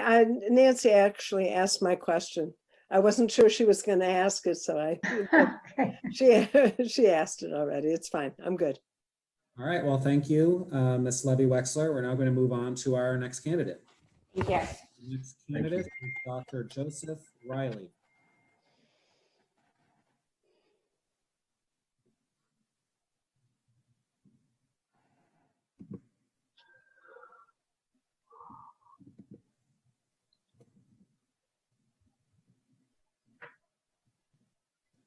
Good evening, Dr. Riley. Whenever you're ready to give your opening statement. Excellent, thank you. So thank you for having me very much tonight. It's been wonderful hearing all the other positions from candidates as well. This is a real talented group. I'm honored to be here with you all. I've long been interested in serving the public schools of Brookline since we moved here about 5 years ago. My son is entering kindergarten in Driscoll this fall, starting on Wednesday. And I'm really interested to look at how the school committee has been dealing with the current crisis and laying a foundation for where to go for the district from here. So as way of background, I have spent 6 years as a classroom teacher, and during that time, I earned a master's in special education from American University. So I have a tight focus on special education and equity and inclusive classrooms. I also, over the last 5 years, completed a PhD in education with a focus on science learning using novel technology-based curricula. And I worked with a lot of schools in other districts in the greater Boston area, implementing those, working closely with teachers. I'm specifically interested in serving on the subcommittee for negotiation, helping out with ongoing negotiations there. It's a top priority, as well as the ad hoc task force on remote learning. I think that's really suited to my talents. I know this is an interim position, but again, really setting the foundation here for what the next 5 to 10 years of public education in this town is going to look like. And there may even be some silver linings emerging from this challenge, things we can learn, lessons we can take forward that really improve the quality of teaching and learning here. Several issues I've noticed over the past 5 years have included high turnover of administrators, particularly. Brookline schools seem to be hemorrhaging talent at an alarming rate, specifically in the last year, losing several Black female administrators, which is troubling. We need to look closely at why that is, where, on a case-by-case basis, where these administrators are going, why are our retention numbers struggling. Also issues of transparency. I know there's been a lot of frustration recently with union negotiations. It's wonderful that union members get to be silent observers, but a lot of parents are now feeling the pressure when they feel that their teachers don't know what's going to happen and they're not getting word until several days before school starts about what the schedule is going to look like. Some more regular, almost weekly updates, almost a dashboard looking at progress towards certain measurable goals towards school reopening. As far as adding and improving programs, we can align those tasks with ongoing commitments from PSB, such as building student and staff diversity and equity, reviewing evidence-based curricula that's proven to be highly effective, continuing to serve students with special needs even during these times of strange accommodations, and collecting, analyzing, and using student data in formative, human-centric ways, not in cold, kind of summative calculations. As far as budgetary pressures, I mean, that's a huge part of this position as well. I know state funding has been crystallized through the next financial year, despite the state revenue shortfalls, but the future is still very unclear. Collective bargaining is still ongoing. I know other similar districts are at loggerheads with their teachers' unions right now, and it's entirely possible that we may reach several impasses like that. So I think a focus on the negotiation side is important. There are also going to be some unknowns in future trends of the demographics of the town, right on the edge of Boston versus the suburbs. People are moving and thinking about moving now. Everybody's been stuck in their houses for long enough to think about this. And the housing market's blowing up, and that's going to change our population here. I am interested in seeking an additional term in May, but I have no higher political aspirations than that. I care strongly about education. These are the issues I want to help our town with, and I think that I will be able to help out through these turbulent, unprecedented times. So thank you for your time tonight. All right, thank you, Dr. Riley. Do we have any questions? I'll ask a question. So since you brought it up, Dr. Riley, what are your thoughts on how we can avoid this hemorrhage of Black administrators? Who, I mean, without Black administrators, Black teachers are isolated. You know, since you brought it up, what thoughts do you have, both in terms of, you know, what schools can do, what the community should do, you know, what the town should do to ensure that something like that doesn't happen again? Yeah, it's interesting. Half of my teaching experience was in the District of Columbia, where there are obviously very different demographics, and I could see the importance of role models for kids and seeing like, what does a teacher look like? What does somebody in power look like? And even just in subtle ways, those messages really impact. So I think, I mean, being an outsider here, I don't want to say too much, but I think really looking at a case-by-case basis, figuring out where administrators are going, what's luring them away, if it's benefits packages, something as mundane as that, or a real atmosphere issue, something that we could address more locally here. So really figuring out the root cause and digging into that and seeing from a larger perspective what we can do to implement systemic changes to hopefully stem that tide. Mr. Liu? Yeah, I appreciate your interest in the negotiations. That is a particularly difficult area of the school committee's work. So I'm wondering what you think you would bring to negotiations and why you think you might be good at it. Certainly. During my time at Harvard over the last several years, I was involved in the graduate student unionization effort there, trying to get recognized as student workers by the NLRB. I was on the other side of the table there as a graduate student worker, but it really opened my eyes to the importance of kind of protections for workers during such turbulent times, especially having been there since 2016 now. But also realizing that there is a finite budget and there is a finite amount of money to spread out to a lot of different stakeholders and projects and ongoing, even just different sources of money. So really looking at what can we do to best serve our teachers and best empower them, but at the same time, making sure that the rest of this machinery is still functioning. So I think really focusing on that and really trying to realize that we're all at the table at the end of the day in the interest of our students. I mean, whether you're teachers, family, administrators, that's really what it comes down to. So figuring out a best path forward where we can serve our most important stakeholders. All right, any other questions?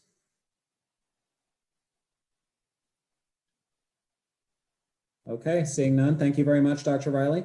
We will now move on to our next candidate, Miss Lisa Rodriguez.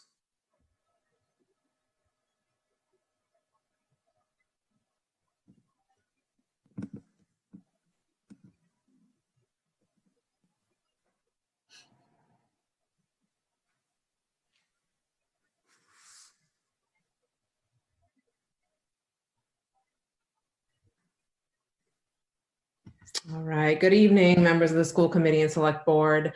I am honored and excited to be here with you all tonight. As you now know, my name is Lisa Rodriguez and my pronouns are she, her, hers. I've resided in Brookline for over 9 years. I have 2 daughters, ages 11 and 8, who both attend Heath School. Currently, I serve as the Dean of Student Affairs at Pine Manor College, where I've been fortunate to be with the school since 2009. I started there as the Director of Multicultural Program and have steadily worked my way up to the current role that I'm in as Dean of Student Affairs. I'm also an alum of the college. I attained a degree in social and political systems at Pine Manor and then attended Northeastern University to attain my master's degree in education. I'm a proud Boston native, born and raised. I grew up in Dorchester, Mass, and was raised by parents who immigrated to the States from the Cape Verde Islands off the west coast of Africa. Since as early as I can remember, education was at the forefront of many conversations within our household. As many immigrant parents do, my parents made many sacrifices to ensure that my siblings and I were given the opportunity to obtain a secondary education as a way to achieve success. But it wasn't long after attending high school that I began to see that not all of my peers lived the same life as me. And thus began my understanding of what I would later learn to be the lack of equity and inclusion for students who were like me. All of my career choices have been centered around supporting the most vulnerable population of young people while providing them with the resources needed to be successful. My core values have always come from a social justice, equity, and inclusive lens in all of my thinking and decision-making. My family and I are forever grateful for what Brookline has been able to provide us in terms of a stable and nurturing education system for our daughters. It goes without saying that we are truly receiving some of the best learning our state has to offer, but it doesn't come without some questioning on my part. And some of those questions include, on a macro level, how can an education like Brookline's be more accessible to marginalized students throughout our city and state? In Brookline specifically, how can Black and Brown students' academic performances meet that of their white counterparts? And also specific to Brookline, how can there be more recruitment and retention of Black and Brown teachers within the Brookline school system? So much of my responsibility centers around the entire school committee of this school committee has tremendous impact on the legacy of the educational system in Brookline.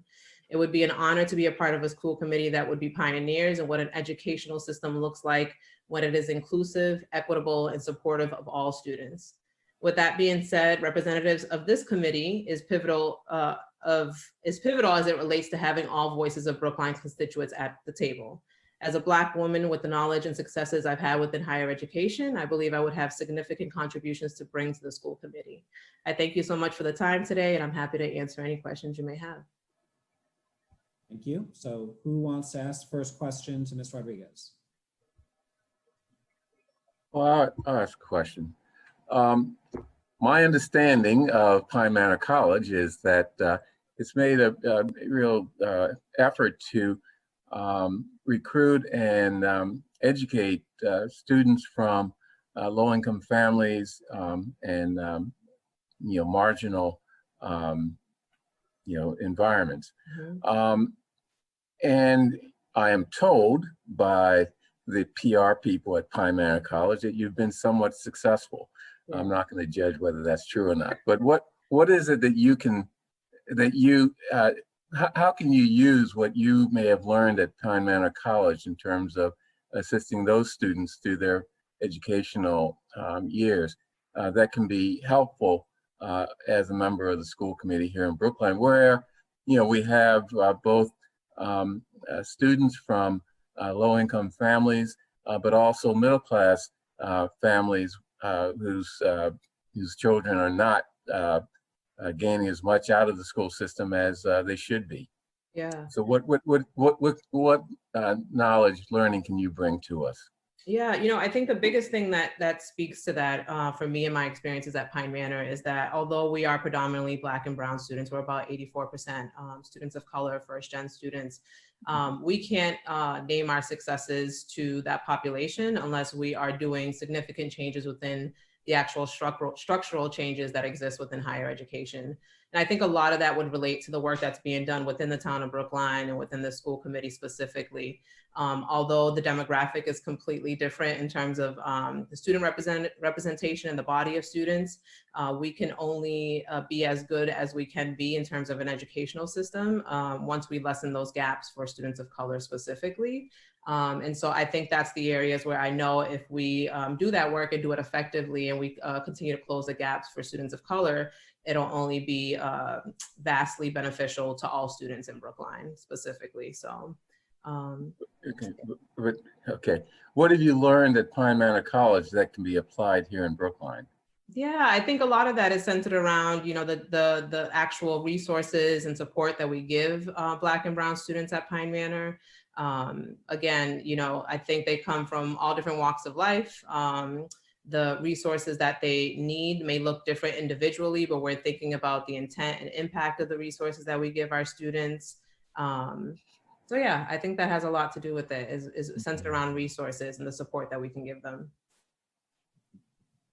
All right, Ms. Monopoly, I saw that you had a question. Actually, I think that Bernard got through my question before I got to it before I could. It was really about how does your experience specifically with at Pine Manor, specifically with the Initiative for Student Success, how could that translate here? Yeah. But I am wondering, you did talk a little bit about resources. And so I'm just wondering if you had any specific thoughts about what that translated might look like in a public school setting. Yeah, I think when I read some of the questions that came through the application process, obviously budgetary resources is going to be huge, right, for any institution or any school system, I should say. So I think about that and the impact that obviously the decisions that are coming out of the school committee in terms of budgets will impact all students, but specifically in terms of closing marginalized gaps, what that looks like for Black and brown students as well. I'm constantly thinking about programming and policy changes and, things that can be implemented within a school system that really can drive change. And so I think those are all areas that, even though it's not, specific resources in terms of, actual programming resources, that all those things have an impact on how a student's educational experience will be. So yeah, I mean, I think, we can, when you get more specific around resources, where I heard Dr. Green specifically mentioned laptop accessibility for students. That's something that we're currently doing right now as an institution of how we support our students, but also provide it holistically and ensure not just that they're getting this laptop, but family and friends can support them once they're home. We have to think about our students coming from families that are ESL speaking families that might not necessarily be able to even turn on a computer and things of that sort. So peeling back all of the layers of what support can look like for our students and what those resources look like as well. All right, thank you. Any more questions for Ms. Rodriguez? Ms. Nobrega?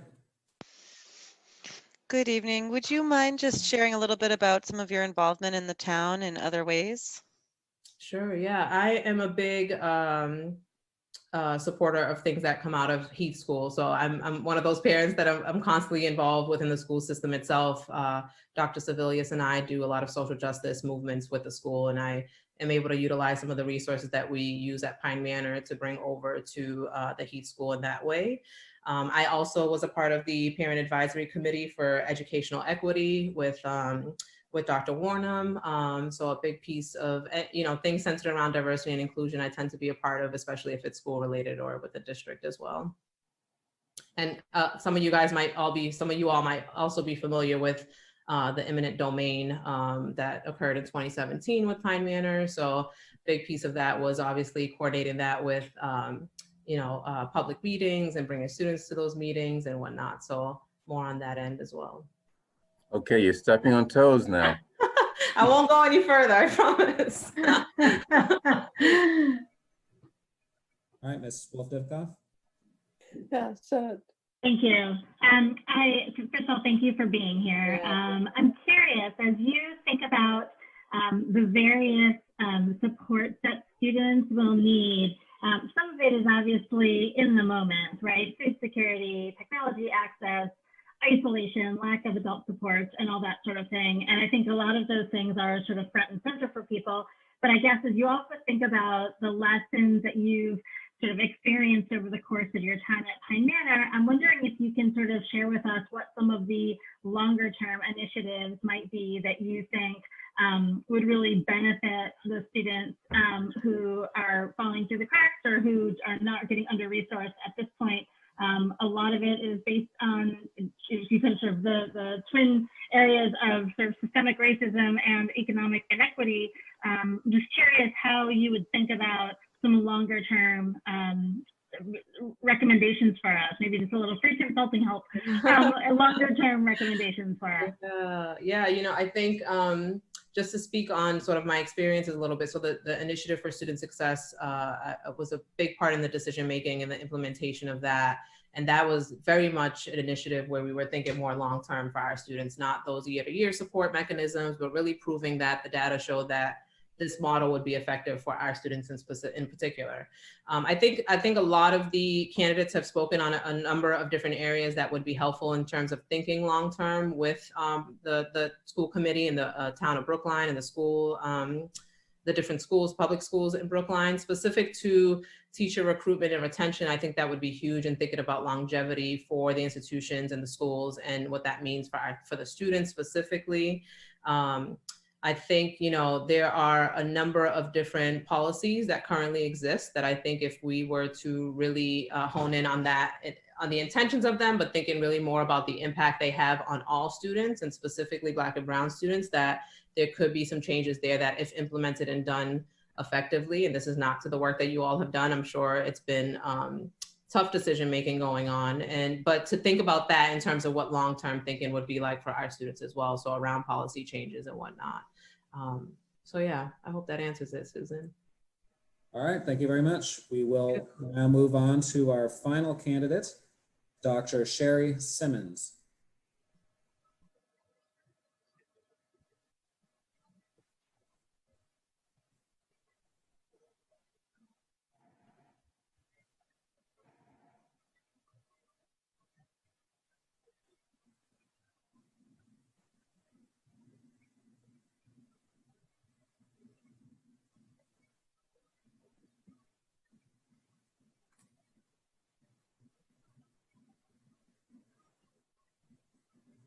Good evening, Dr. Simmons.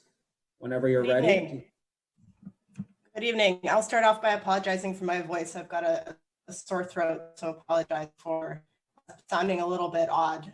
It's been amazing to hear the thoughts of all the other applicants. Really honored group of individuals. My own belief is that the job of a member of the school committee is to represent the interests of all the citizens of Brookline, including parents, children, teachers, and taxpayers. I believe that a robust, resilient, and high-quality public school system is an essential public good and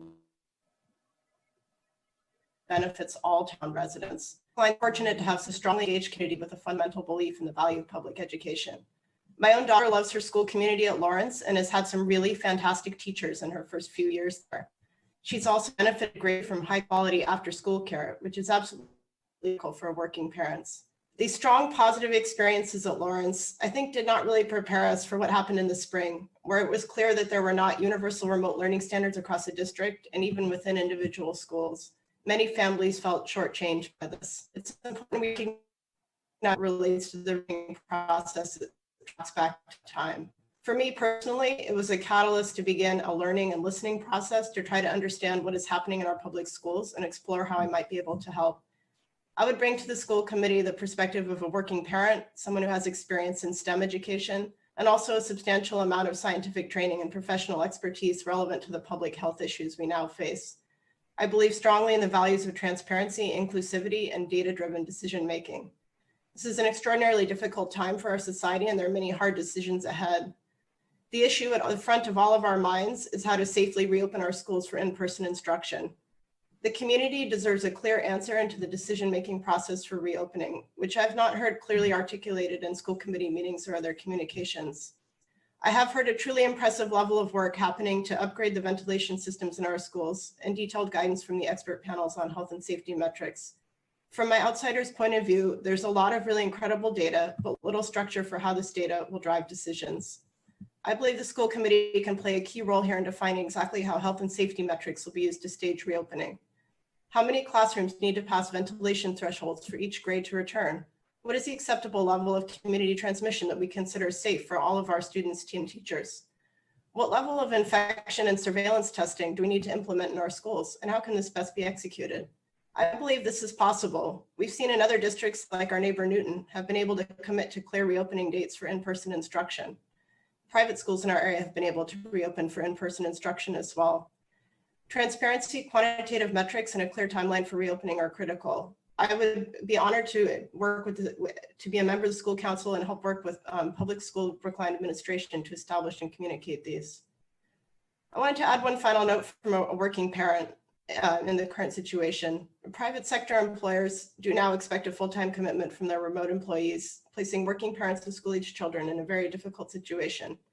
As I'm sure we all recognize, high quality, dependable public education is a critical pillar of the economy. There's a lot of anger among working parents who feel they've been left to carry the burden of a broader societal failure. I think to move forward productively, it's important to recognize these feelings and think constructively about how the public schools can provide the level of predictability and transparency needed for parents to make the right decisions to balance their professional and childcare responsibilities. Thank you. Thank you, Dr. Simmons. Do we have any questions? I'll ask a question first. So Dr. Simmons, you've been in town 3 years. Give me a sense of why you think that you have an understanding of the peculiarities of Brookline politics, the school committee, and town government in general that would enable you to be an effective member of the school committee. So it's absolutely true. I'm a relatively new resident of Brookline. I'll fully acknowledge that I am not as experienced in Brookline public government as many of the other candidates here. I will say that I'm an extremely quick learner, and I've been a very effective operator in large organizations. So I currently work for one of the largest healthcare companies in the world, and I've also worked for a number of other companies where I've had to learn how to adapt to different organizational structures very rapidly. So it is true, I'm an outsider to the town government. I'm relatively new to the situation, but I do believe that I can bring a perspective and be a rapid learner and contribute productively. Any other questions?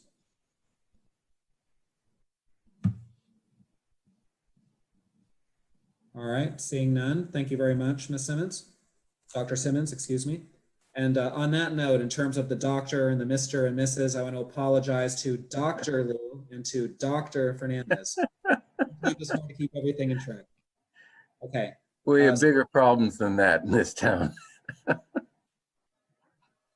All right, so we have now completed the interviews of the 10 candidates as well as the follow-up questions. What I would now suggest that we do is have a relatively brief discussion period with perhaps some initial thoughts from each of you who would like to share those, and then we will follow up further with that on the 17th, which is the date that we will be voting for our new school committee member.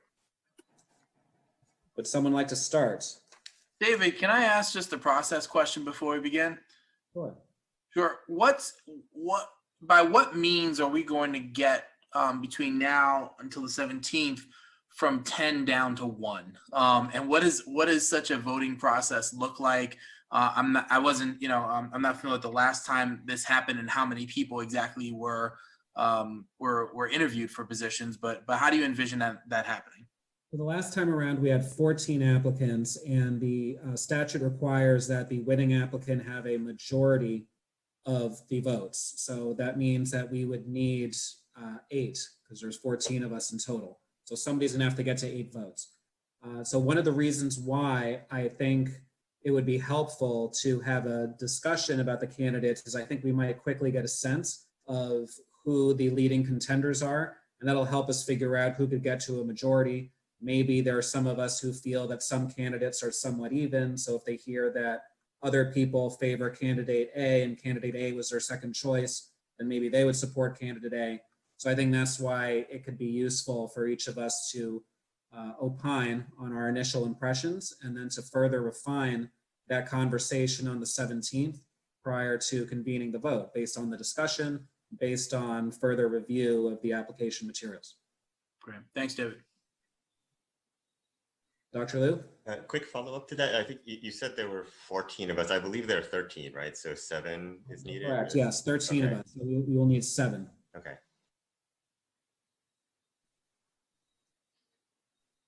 Well, since the candidates are still listening in. I know that's awkward to be discussing people in the open like this, but it's a public meeting and it needs to be done. Well, David, I think, maybe we need some time. First of all, I think all of the candidates are exceptionally qualified, very well. All of them have exceptional educational backgrounds and different aspects to bring to Brookline. And so we definitely appreciate everybody applying and thinking about being on the school committee. It seems to me that, it might be easier for us to think a little bit about this and possibly next time, have this discussion that you want to have and possibly, and then vote at that time. We didn't, to the best of my recollection, and maybe Suzanne can help me because you were on the other side at the time when I think we caucused in Julie at that time. I don't think we had very much of a conversation before we went ahead and voted. But it's up to the committee. Yeah, this is Suzanne. I know that I do remember that it was on 2 nights. So there was the presentations and the interviews. I don't believe there was much of a public conversation at that time. And then they came together in the convention I don't know how much later, another week, a couple of nights later, and then took the vote. There actually, I don't believe there was a lengthy public conversation actually about this. Ms. Scotto? I have to, I was going to say I have to agree with Suzanne, but I don't remember at the last one that we had a lengthy public conversation. But I think it is very difficult to discuss this kind of thing in a public conversation. when you are interviewing people for something, and there may be some negative things that we have to say about some people, would you be comfortable if you were being discussed as one of those people and something negative were being said about you? If you can only say the strong pieces about people, that would be one thing, but that sometimes does not get at why you are voting for some people and not the others. And I find it very uncomfortable to think about discussing candidates like this in an open conversation. Well, we expect them to have a tough skin. Well, Right. that may be, but But I think Barbara has a point, which is that this is in essence is a personnel discussion. yes. And we never have those in public.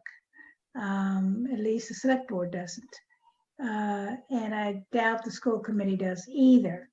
But be that as it may, if we have to, we have to. But I do think it would help to have some time to think about these. There's just some very excellent candidates here. And I think it's, tough to sort through them, and I'd like to think about it, maybe relook at the Zoom, at the recording, and give it some thought. It's an important decision, and I think it means that we should take the time. So I guess I would say I agree with Helen that Thursday I'm going to be going out of town, so I'll probably be in the car and I'll have to be on the phone, but so be it. You can't always have it the way you'd like it. So, but I can be on the phone, so I will be able to participate in that way. So that's what I think we should do.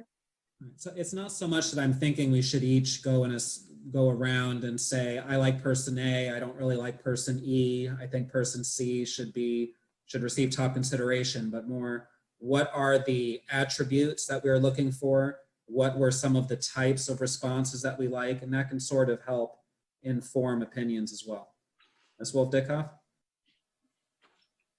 Thank you. I think I may have had the distinction of being the school committee chair the last time we caucused somebody in, and then I think I was the person before that who was caucused in, and I think that was the last two in recent memory. So let me try to offer a couple observations if helpful. One is that, this is a public meeting. We don't have the privilege of executive session. You can agree with that or not agree with it, but that's how it is. I think in the past, one of the ways we've dealt with this is that we've said, why don't we each go around and pick the people who we thought were strongest, the top one or two candidates that we thought were strongest and why we thought they were strong. That also sort of helped alleviate some of the concern about, being negative about anyone. I think there are ways to certainly express who you think would be a good candidate without being negative about anyone else. So I think that would be one.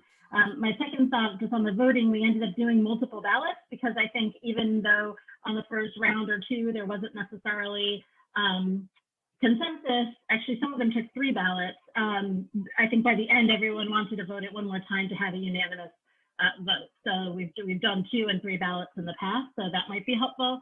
The last thing I would suggest is that, for tonight, it may be helpful, sort of as David was just sort of alluding to just talk about a little bit some of the things that we think are important to us, and that may help as well.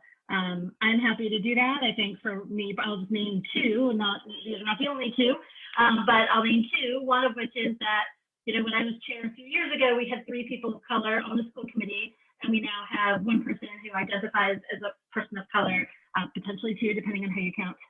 But to me, that's a very important attribute at this moment in time. I think the set of experiences that people of color bring are valuable and missing in our dialogue. So for me, that's an important priority right now. Not to say anything about anyone else not being qualified, but just to me, that's an important priority.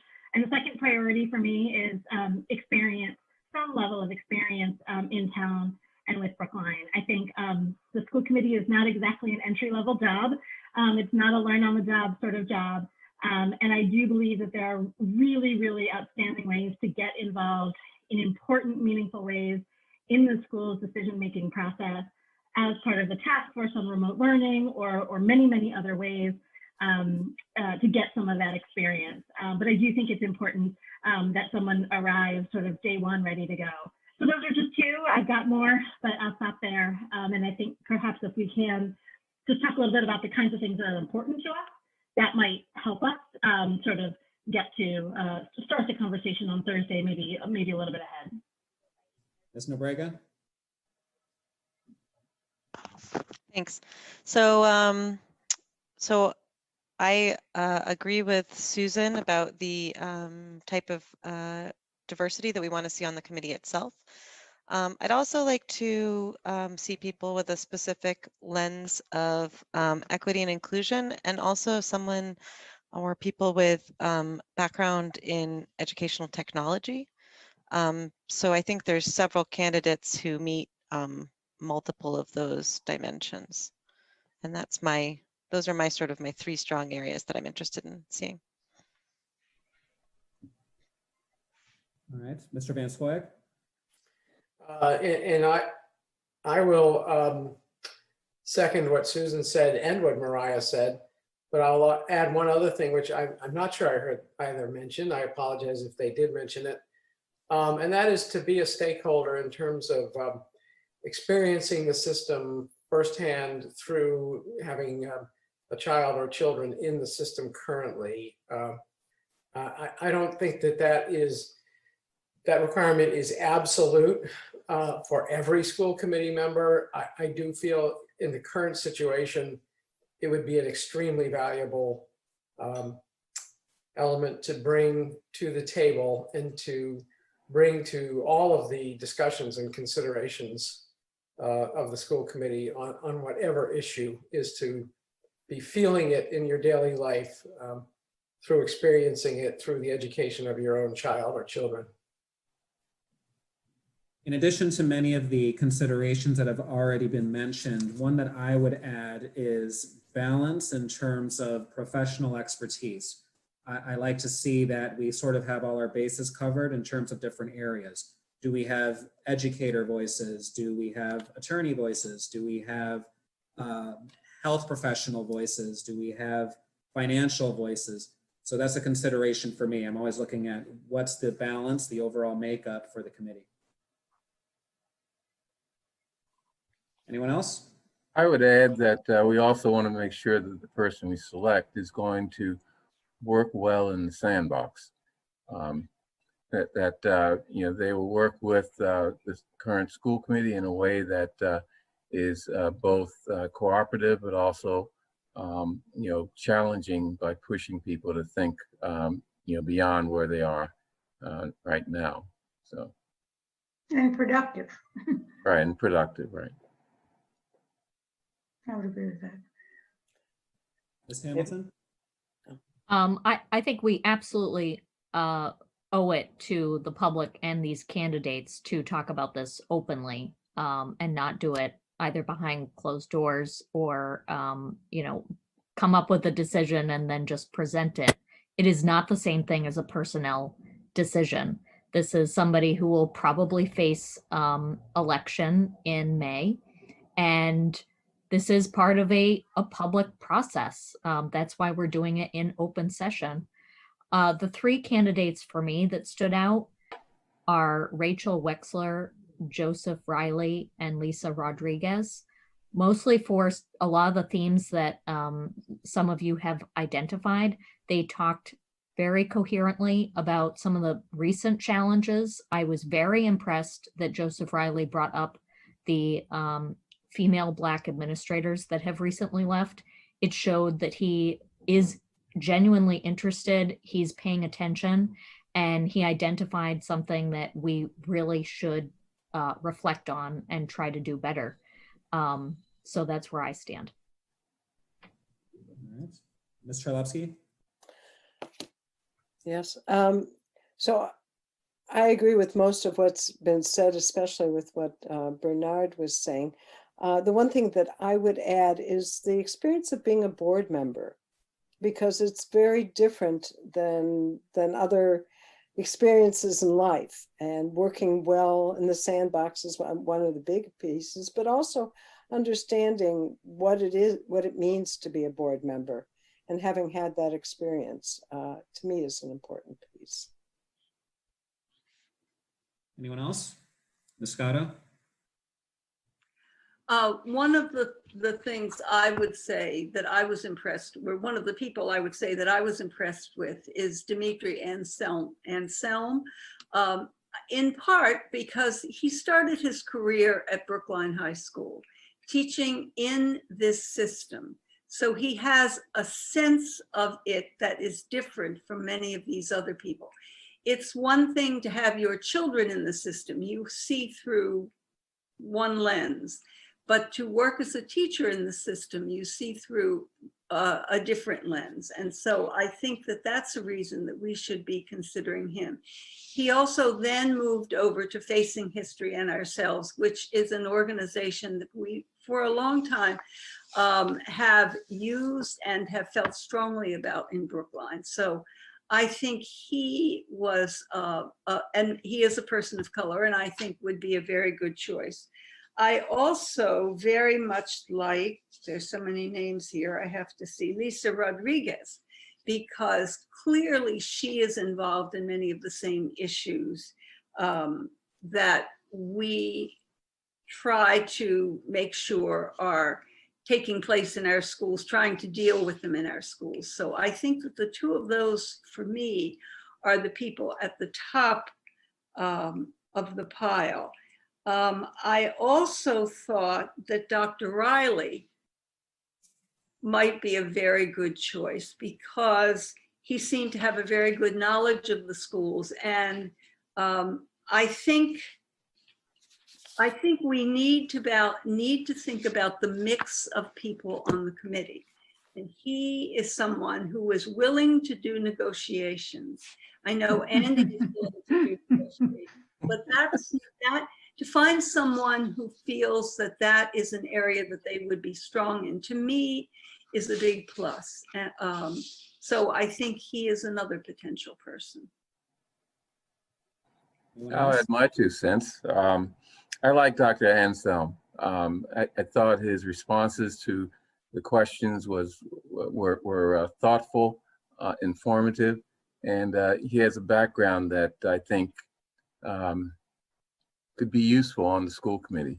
The other people I really thought, or people on my top of my list were Lisa Rodriguez. I didn't think that she would be, since she spelled Northeastern wrong on her resume, but it turns out that she's pretty sharp and has a lot to offer and has been involved at the Heath School significantly already. I thought that was very helpful. The other person, Rachel Levy Wexler, I just like the way that she answered questions and talked about her experience and her background as it relates to, what ideas she could bring to the school committee. Those are my top 3. The other 2 that are on my, I guess, Plan B list are Dr. Jaffe and Dr. Ehrenberg. So. Anyone else? Dr. Fernandez? Sure. Some of these names that have come up before are ringing true for me too. I mean, the folks at the top of my list are folks with experience in education, are systems thinkers, it appears, and those folks are Dr. Anselm. Can we get his pronunciation right? I want to make sure I get it right. Anselm. Is it Anselm? Dr. Yes. Anselm, Ms. Rodriguez, and Dr. Riley. Those are the folks, for my money, are demonstrated to me that they've got that sort of systems view of education with it, which I think is really important. Be able to step back and look at what it is that we're doing, and I do think that we, whether it be school committee or any other body, would be wise to add someone with fresh eyes and the ability to be analytical, but also who are really equity focused as well.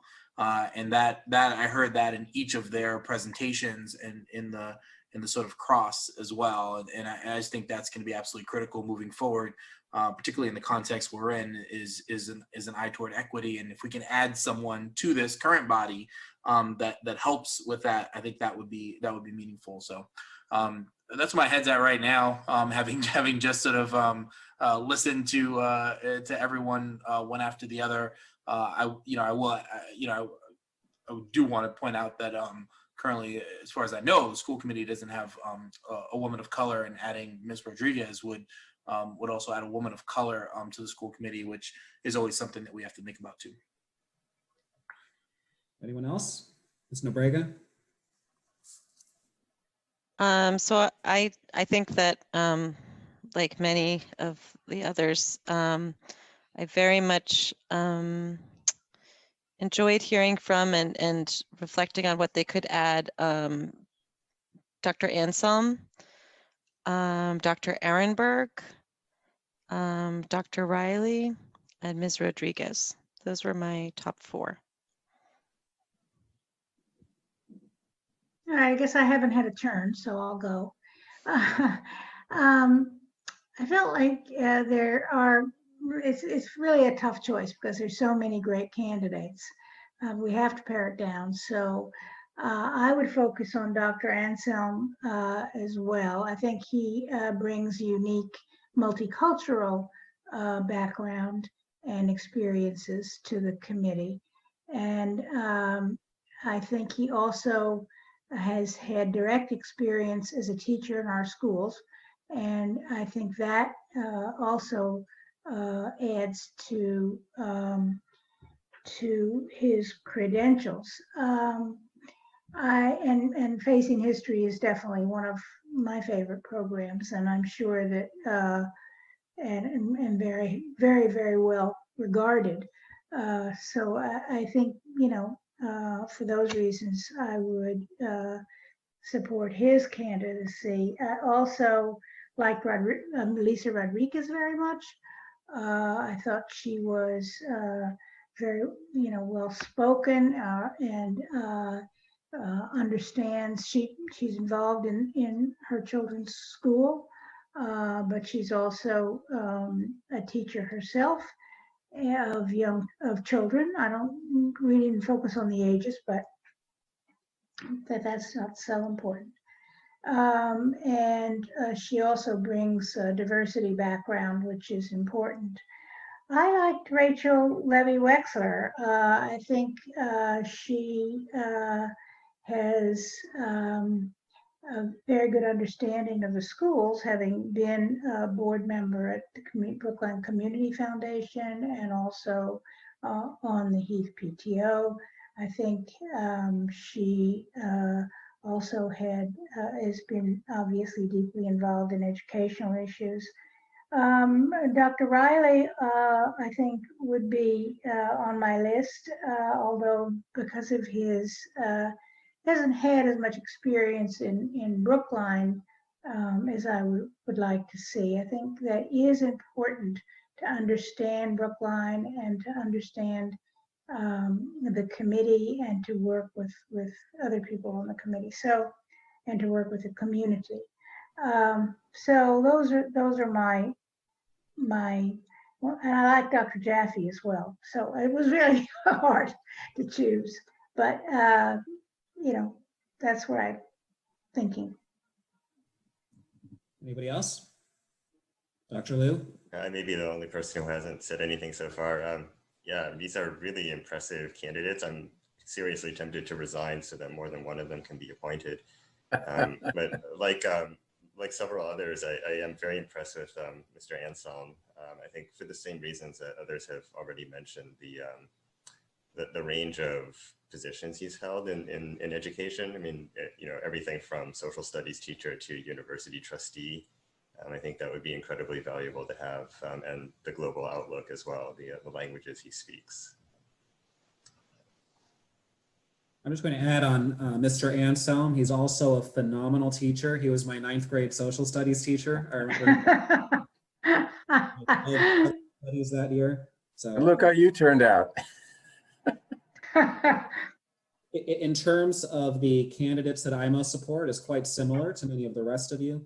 My list would be Mr. Anselm, Ms. Rodriguez, Dr. Riley, Dr. Ehrenberg. Anyone else? Ms. Wolf-Dickoff? So just, I want to make a promise that if there are any candidates, all the candidates I thought were really terrific. And if there are any candidates who, for whatever reason, are not successful on Thursday night and they are looking for a way to serve, we will put them to work, I promise.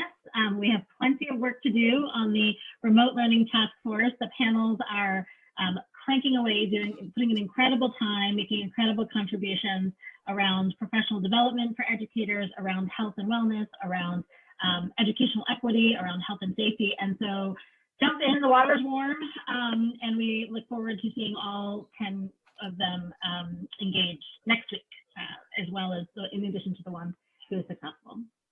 Ms. Monopoly? Hey, David, can I ask, is anyone taking down these preferences? I am, yes. Okay, good. I am too, David, just in case you want to cross-check later on. Okay. I am too.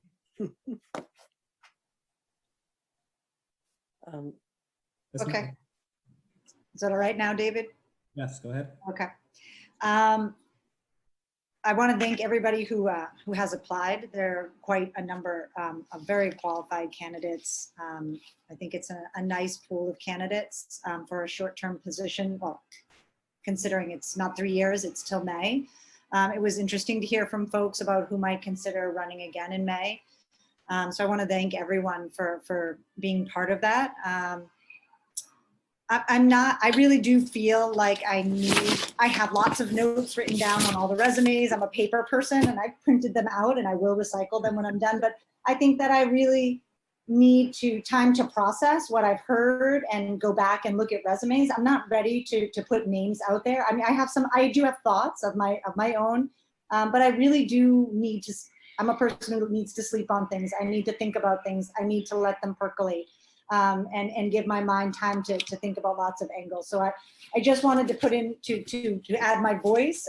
You know, I do have lots of notes and I'm very appreciative, but at this time I'm looking, I do hear lots of ideas that I think that I'm very supportive of. You know, looking at a diverse pool of people on school committee, and I mean diverse in lots and lots of ways, experiences, expertise, you know, diversity, just. So I really just want to sort of sit with it, but I did want to put my thoughts out there so that people understood why I didn't name names. So thank you. Anyone else? Dr. Liu?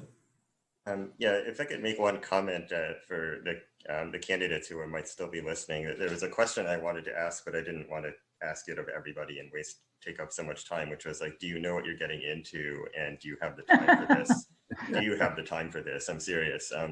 So when I started running for school committee, right, people said that it was a 15-hour-a-week commitment, more or less. And for all I know, that may be true in a normal year. I've been on No, it's not, Andy. Yeah, well, I was on the school committee for a heard. number of years, and it was more than 15 hours a week. I thought so even then, but you know, I've Maybe been on per school day. committee. Yeah, I've been on 15 school hours a committee day, since whatever. June, right? The whole time we've been in this this COVID emergency, and for me, it's been well over twice that, right? 30 hours at least, and considerably more than that some weeks. So please think about whether this is something you really can do. You may need to cut back on your paying job in order to do this, as long as the emergency lasts. You know, and so it's just something to think about. Let me just add, for those candidates who are thinking of running in the May election, you don't run in May, you run in January.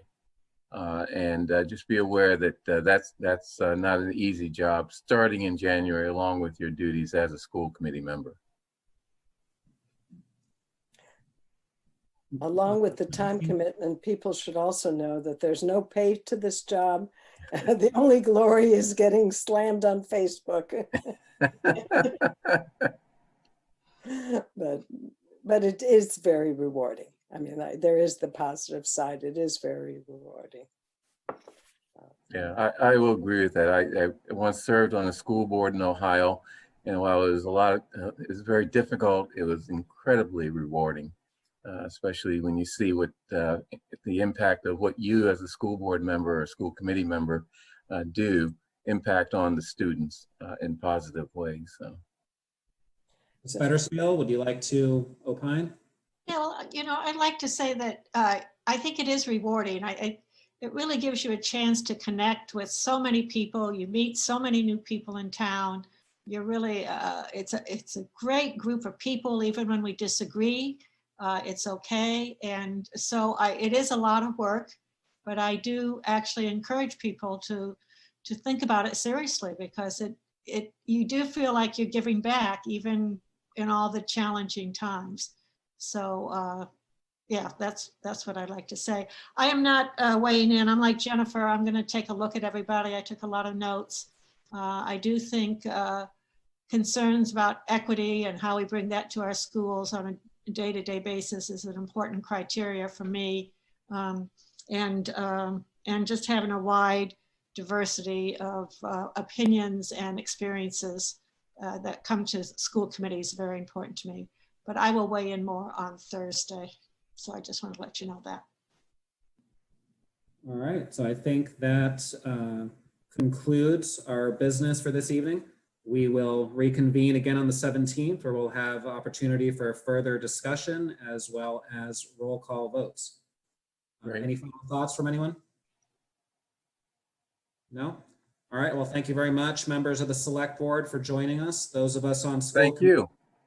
Still have some more business to tend to. Okay. Select board, let's get out of here. Yeah.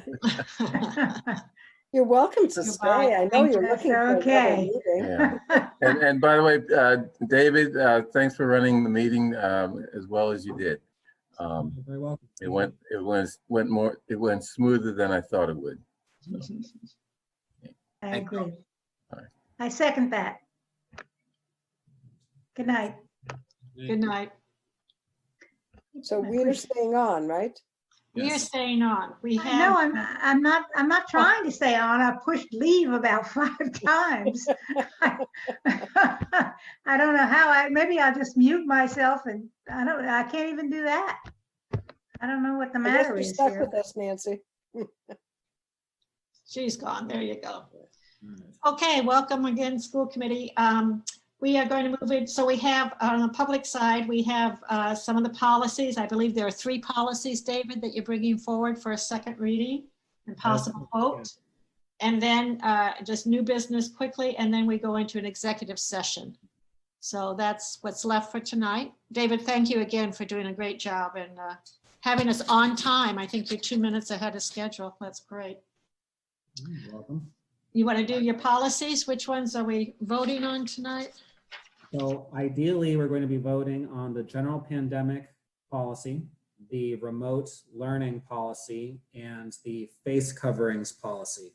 I want to thank everyone on the staff, as well as some school committee members, although it was never a quorum, so don't worry there, who reached out to me with some very specific suggestions about how to help improve the face covering policy, which did have some controversial elements to it. I'm hopeful, though, that the most recent draft, which all of you should have a copy of, alleviates some of those concerns.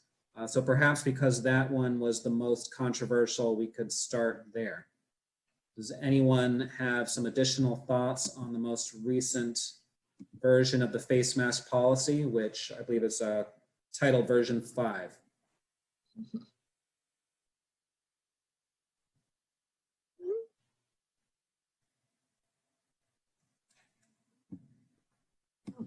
Seeing none, should we go for a motion and a second? And then, do you want to do each one separately, David? I think we should do them separately, yes. Yep.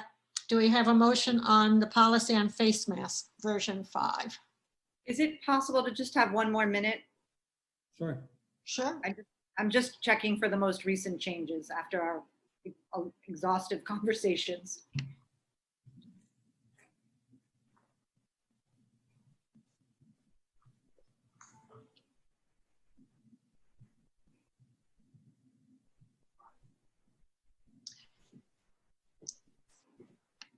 David, you want to just highlight a couple of the changes? I think instead of focusing on punishment, you went to public safety. That was one of the changes? Right. So a concern that had been brought to my attention from Andy and as well as some administration officials were that the second page around what happens to a child who does not comply with the face mask policy, that it sounded a bit too punitive, too disciplinary, too draconian. So I attempted to soften the language there to make clear that this is really more about public safety and a temporary emergency move. And then also Mariah brought up the issue of young children in particular who might just be playing with their mask, and it's not that they're intentionally trying to be out of compliance with the policy, but just by virtue of their age, sometimes they might take their mask off or be fidgeting with it too much. So I also added language to make clear that it's intentional violations that we would be enforcing for public safety reasons, not those situations where you have a 4-year-old child in Beep who's maybe playing with his mask a little too much. Then another change that Mariah had suggested, which is on the first page, one of the bullet points about the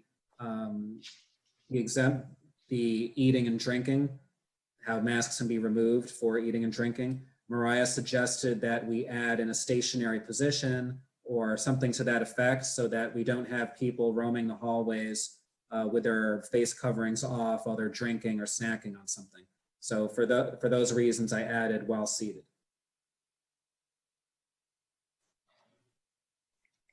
And those are essentially really the only changes from the previous versions you had a couple days ago.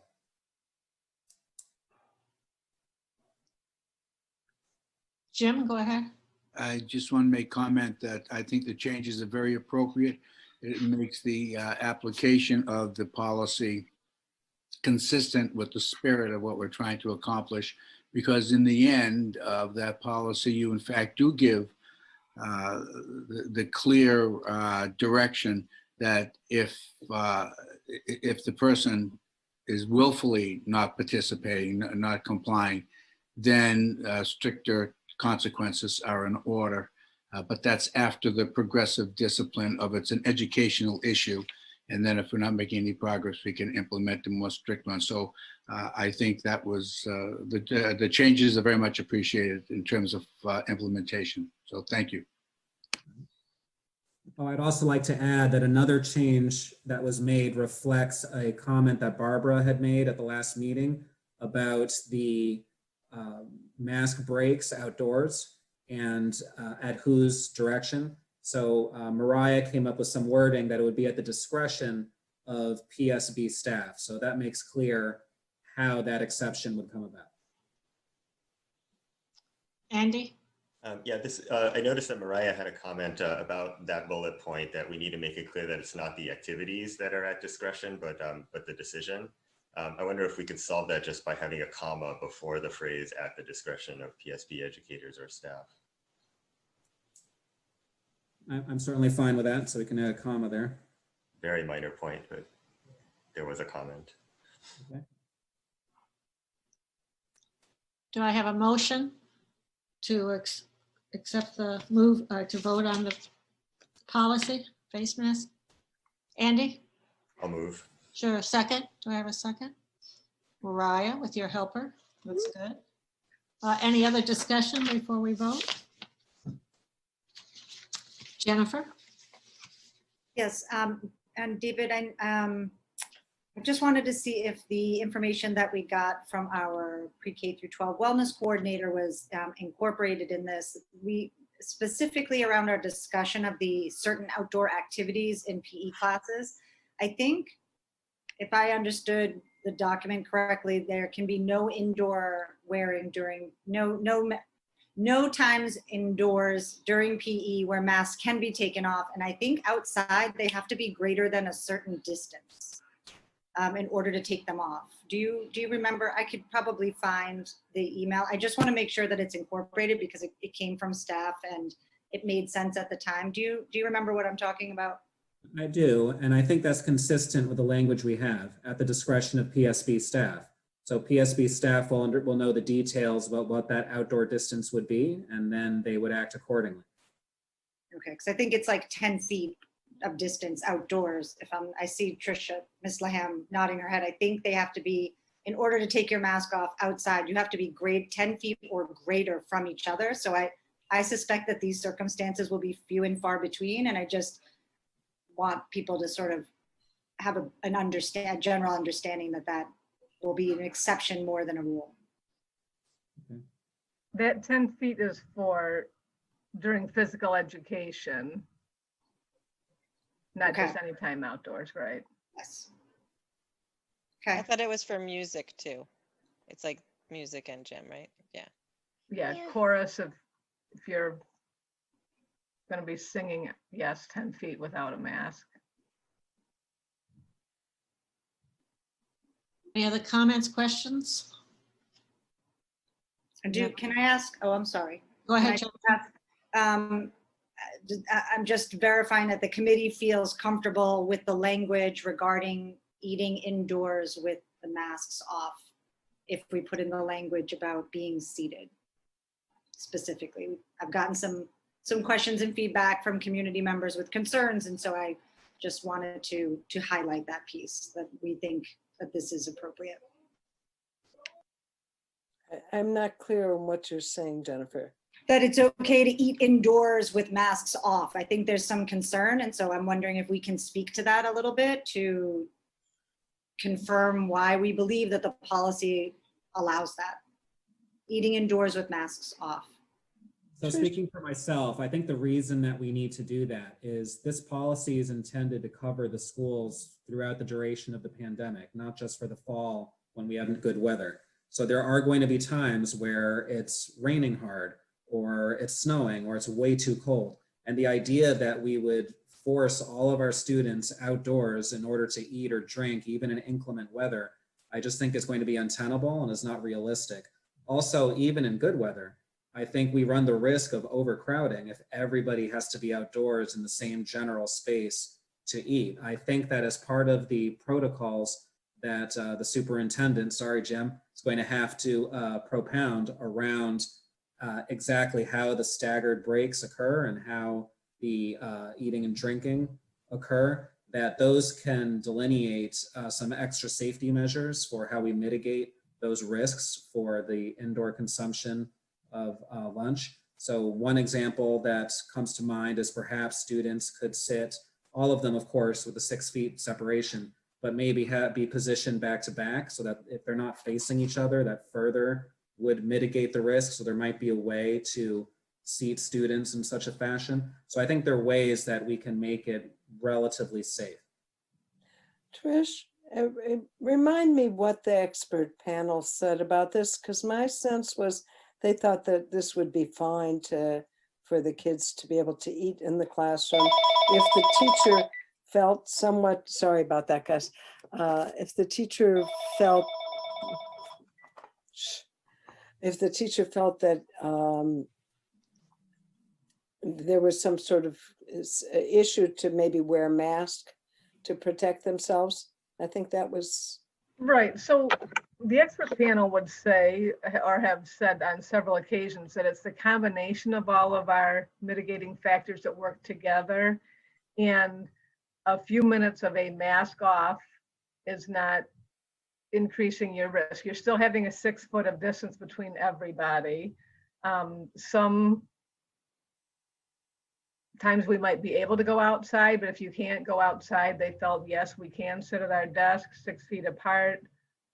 The teacher would probably at that time choose to wear a face shield over her mask if he or she hadn't already done that as an extra layer for them. But yes, they were in agreement that that was a reasonable policy.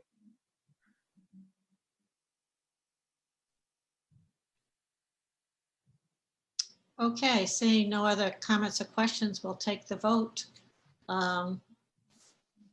Jennifer? Yes. Susan?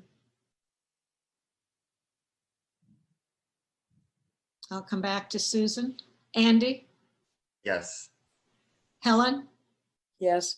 Barbara, Yes. Mariah, Yes. David. And I vote yes as well. Susan, are you there? Well, we might have lost her for a minute. Okay, it does pass. What's the next one, David? All right, so the next policy I think we should discuss is the general emergency pandemic policy. This one changed a bit today.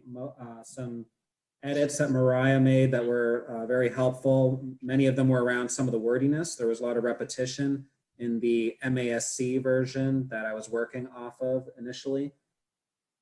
Has everyone had a chance to review that most recent draft? There were not a lot of substantive changes to it. It was more about the wordiness and taking out repetition.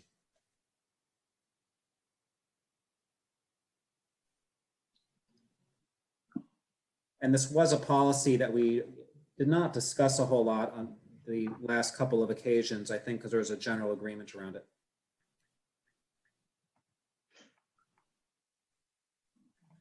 Jennifer? Is there a red line version?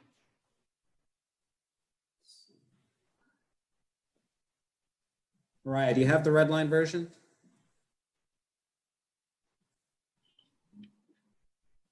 I do. Do you want me to put it up on the screen? Oh, that would be good. Okay. Yes. Let me.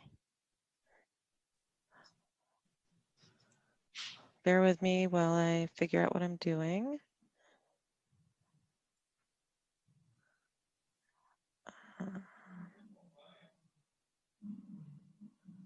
One moment, I'm just finding it in my mess of a computer.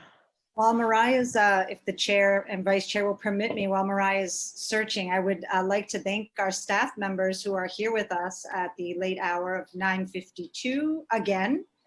So thank you for your commitment to the public schools of Brookline and to the students we serve. So thank you so much for being here. So it looks like, I guess I have a limited control of what I can share, but let me see if this works. Can you see the screen? Yes. Yeah. Okay, sorry, I'm trying to get rid of all of you so I can see my screen too. So here's the top. And really what I did was the bullets that you see, those first 5 bullets, were basically a duplication mostly with these white bullets down here. And so I just combined a little bit of the language that was missing. And then there was, and then suggested to delete all of the general district goals. And then, and you can sort of see what was going on, just basically combining all of the language that was originally in 3 paragraphs there, or 4 paragraphs, into just 2 paragraphs. One that was about the school committee's responsibilities and one that was about the superintendent. And then below that, I just cleaned up the formatting on all of the proposed policies that had been noted. Does that help, Jennifer? You're moving way too fast for me. I didn't actually change anything here. That's all. Like, it's just literally like deleting paragraph marks down at the bottom. So none of the text changed? None of the text down here changed. I literally didn't. The only thing I changed was, like, there was places, I think, where the plan was called the back to school plan, and I called it the plan. But other than that, like, it's all down there. It's literally the same. It was really not big changes, just cleaning up stuff as you can see. I have one question. I'm not sure who to ask it of. David, is it you? Sure, go ahead. So there's one of the bullets is special education. The superintendent of school committee shall be mindful that attainment of a high school diploma may render certain students ineligible for further services. That's true at all times. It's not just a COVID issue. I'm not sure how this applies to COVID. maybe Casey, you were shaking your head, Casey, so maybe you can help me. Sure. Yeah, I didn't know if Mr. Perman was going to jump in. We talked about this during our subcommittee meeting, and I think this is in here during COVID because DESE had given some flexibility to districts, if you'll remember early on, that special ed services would be provided, but that they may not be provided as written on IEPs. Mm-hmm. And so the language here we read seemed to allow districts a little bit more, I don't know if flexibility is the right word, but to still give students the opportunity to graduate without having them rely so much on the attainment of IEP goals. Oh, I guess I read this differently. I read this that, I mean, there are many students, you know, who end up taking more than the 4 years to graduate with a high school diploma, maybe even till 22. And those kids, I don't see that COVID would be different for them than what we would do now, or what we would do before. And so I'm not sure, I guess it's, to me, it doesn't make sense, but I'm not going to fight over it. It's not critical. No, you're right. I mean, I would hope we would not graduate a kid just to graduate them on and not provide services because we're just trying to, you know, move them. Correct. We should. Yeah, and that's what I reported. During COVID, and we haven't done it before COVID, you know? Yep, I agree. It gives the wrong message, I guess is what I'm trying to say by putting that in there. On that for whatever reason, the MASC had that in its original draft, so I kept it.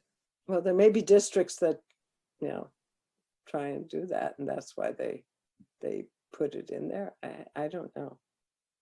I don't think we would put it in there to deprive students of needed services until they're 22.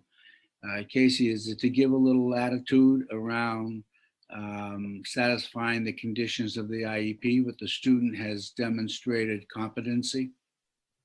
I think this is MASC's attempt at giving districts, this is what Helen was alluding to, some more flexibility here to, I think, just say we're done with providing our services.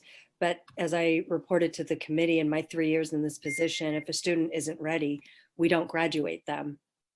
They take summer school, you know, they earn whatever credits they need to. Right. So the statement here isn't, you know, it doesn't apply to Brookline in that it's not our practice. If it's causing so much confusion, should we just remove it? I don't see how it affects anything we do. Or I'd be just supportive not of that. approve it. Or maybe not approve it tonight till we really get a handle on what does it mean. Well, if it's not adding anything, I think we could just remove it. My concern about waiting is I think it is important that we have our general pandemic policy in place for the start of the school year. Okay. Of course, we could always revise it later. Yeah, okay. I think you can still look into it if, you know, bring it back to us if there's a logical reason to keep it in. Yep, makes sense. Mariah? I just have a question about that policy. It talks about the superintendent declaring an emergency. And I wondered if am I remembering right? It's that policy that talks about the emergency declaration? Well, it talks about the governor. Earlier versions had a lot of things about the governor declaring an emergency. I don't think the superintendent ever declared one. Oh, so is it not this version? Right. Maybe Well, there were several places where something was going to expire when the governor's emergency declaration did. And we changed that to having it be a vote of the school committee to No, it says emergency. It says a district-specific emergency. The where? very first sentence, requiring the use, the superintendent of schools may declare such emergency. Right? Isn't that the right version that I'm looking at? I don't see that on the one that JP. Can you show that? Isn't it version 3? Am I on the wrong version? What is the latest version of this one? I've got version 4. Oh, Version 4. I'm sorry. I must have gotten the wrong version from, I don't know where. Okay, then scratch my comment. My question was if it's not in there anymore, because the previous one talked about the superintendent declaring an emergency, whether that had already happened or if it needed to happen. But you're saying it's out of the current draft.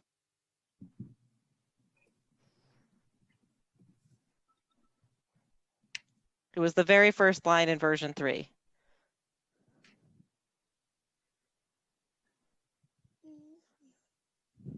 Oh. It's Does not any- there now. I'm not seeing it. Is anyone else seeing it? No, and it says very clearly that the governor declared by emergency declared by the governor. Yeah. Okay, so it must have just been stripped out in the last version. Mhm. When did we get version 4? In the Dropbox. Oh, now I see it also. I don't remember that being in the earlier versions. Andy, David, do you remember that language? No, I don't. I don't remember that being in any of our earlier versions either. It was the one emailed to us on September 10th, and those were the ones I was working off of. I didn't look in Dropbox. I thought we had been receiving the latest versions by email. In Dropbox, we mean Google Drive, right? There's no secret place I'm not getting files, right? I don't know what, I only go by what it's called. I don't know if it's Google Box or Dropbox. Yeah, it's also in the emails. It is the version 4 is the most recent email as well, Mariah, I think. I didn't get that email. But okay. I put aside my Can we question. call the vote? Yeah, well, do we have a motion? I don't think we have a motion yet. I'll move it without that one sentence about special education. Okay, do I have a second? Thank you, Andy. We ready to call the vote? Mm-hmm. Okay, Jennifer, Yes. Susan? I think we've lost Susan for a minute. Andy, Yes. Helen, Yes. Barbara, Yes. Mariah, Abstain. okay. David, Yes. and I vote yes as well. Susan, are you there? Okay, well, okay, last one, David. All right, the last one's the remote learning policy, and this one has changed the least. The only difference was Jennifer's edit of changing the word client to students in the context of special education, and that was on the second page, I believe. Can I just say one thing, which is I thought we were on remote learning policy. And that's where that's why I was like, I don't have a version 4. So I apologize. And my question from before still applies.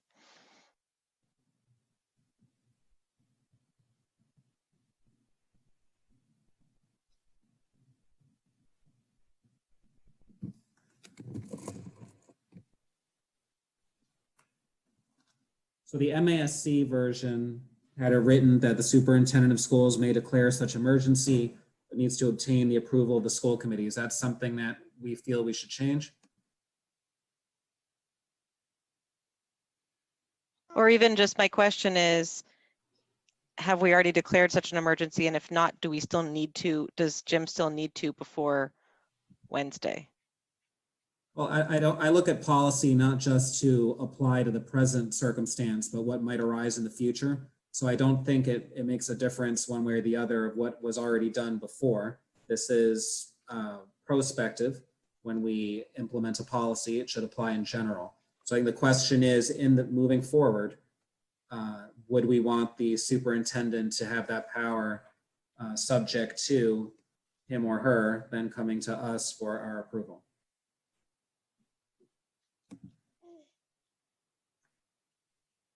I think that's the only reasonable way to do it. I mean, if a school burns down, then it is a district specific thing. We don't wait on anyone else.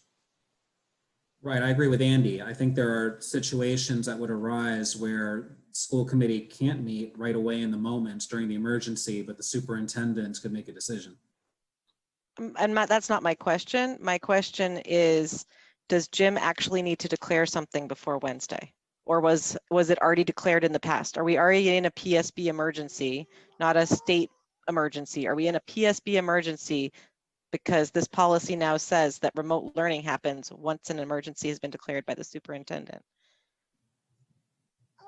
So he has to declare it. Someone has to declare it or we're not in that emergency. Does anyone recall whether interim superintendent Lummis declared an emergency? Are we already in one?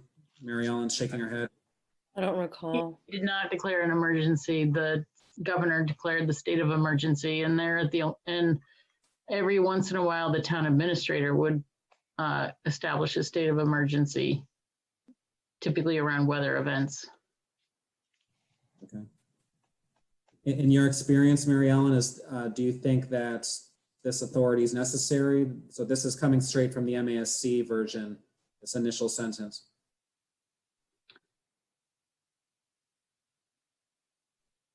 I don't know. I mean, I would defer to Jim and his experience, but my understanding, superintendents can, they're going to consult with the school committee if there's any kind of change in, building operation, if you have a building collapse, roof collapse. I mean, we'll take one that's likely to happen. One that's more likely to happen is there's no water in a building. If there's no water in a building, you can't have school. You can't flush toilets, you can't drink, so you have to release school. Would you consider that an emergency? You get no heat, the boiler burned out, you have no heat, you're in the dead of winter, you can't have school. So would you consider that an emergency? Superintendent has to inform the school community that for that day, that building is closed. And then the school committee is informed immediately that we can't run school for the following reason. If that's considered the emergency, then the superintendent really does have to have that authority. But that's really informing the school committee. You don't have time for the school committee to give approval if that's considered an emergency. In terms of the state, you may recall a number of years ago, the weather was so cold that schools were calling off school. The superintendents were calling off school because temperatures had plummeted, and the commissioner and the governor, they were asked if they would declare a state of emergency, and they said no. So individual superintendents declared a weather condition where there could be no school and informed their school committees. If that's the authority to give the superintendent, then I do think that should be in there for the superintendent. State of emergency is such a loaded term in terms of, there's a lot that ties to the state of emergency that may actually do with contracts and pay and everything else. But if it's a matter of needing to cancel school because of is a snow day an emergency, a weather emergency that you can't have school? And so the superintendent has to declare whether it's safe or not to have school, and then informs the school committee. So I don't know if those are falling under the category of emergency. I mean, the specific language, though, it's not just about emergencies, but emergencies that require the use of remote learning. So that makes it somewhat trickier, because in the scenarios that you're outlining, those are situations where if it's might only affect a day or two. That's right. right. If it's only going to be short term, then it doesn't necessarily require the use of remote learning. Anything longer term, the school committee probably could assemble and come up with a vote. But then again, when we're already in a state of emergency, granted a governor's emergency, and we are in remote learning, and something else comes up, or we're already in a governor's state of emergency, then maybe that does fall into remote learning as well. So I think that becomes a question. In a few weeks, we're going to be back in the school, I hope, in a remote, in a hybrid situation. And what happens if we get a spike, and as Dedham did, for example, where it's not a statewide, but it's a local spike that they went into the red, and they resulted in shifting their plan from hybrid to remote. They're all remote now.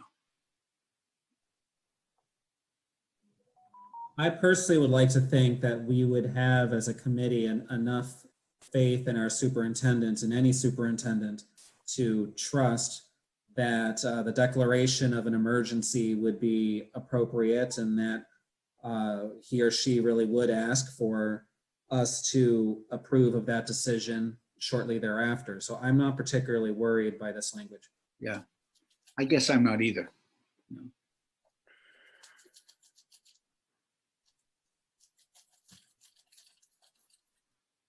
Are we ready to move this, or do we need to bring it back?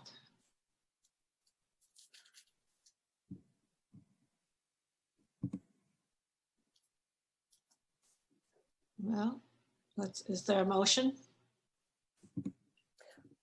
Okay, Barbara, you move it. Is there a second? Thank you, Andy. Any other discussion before we vote?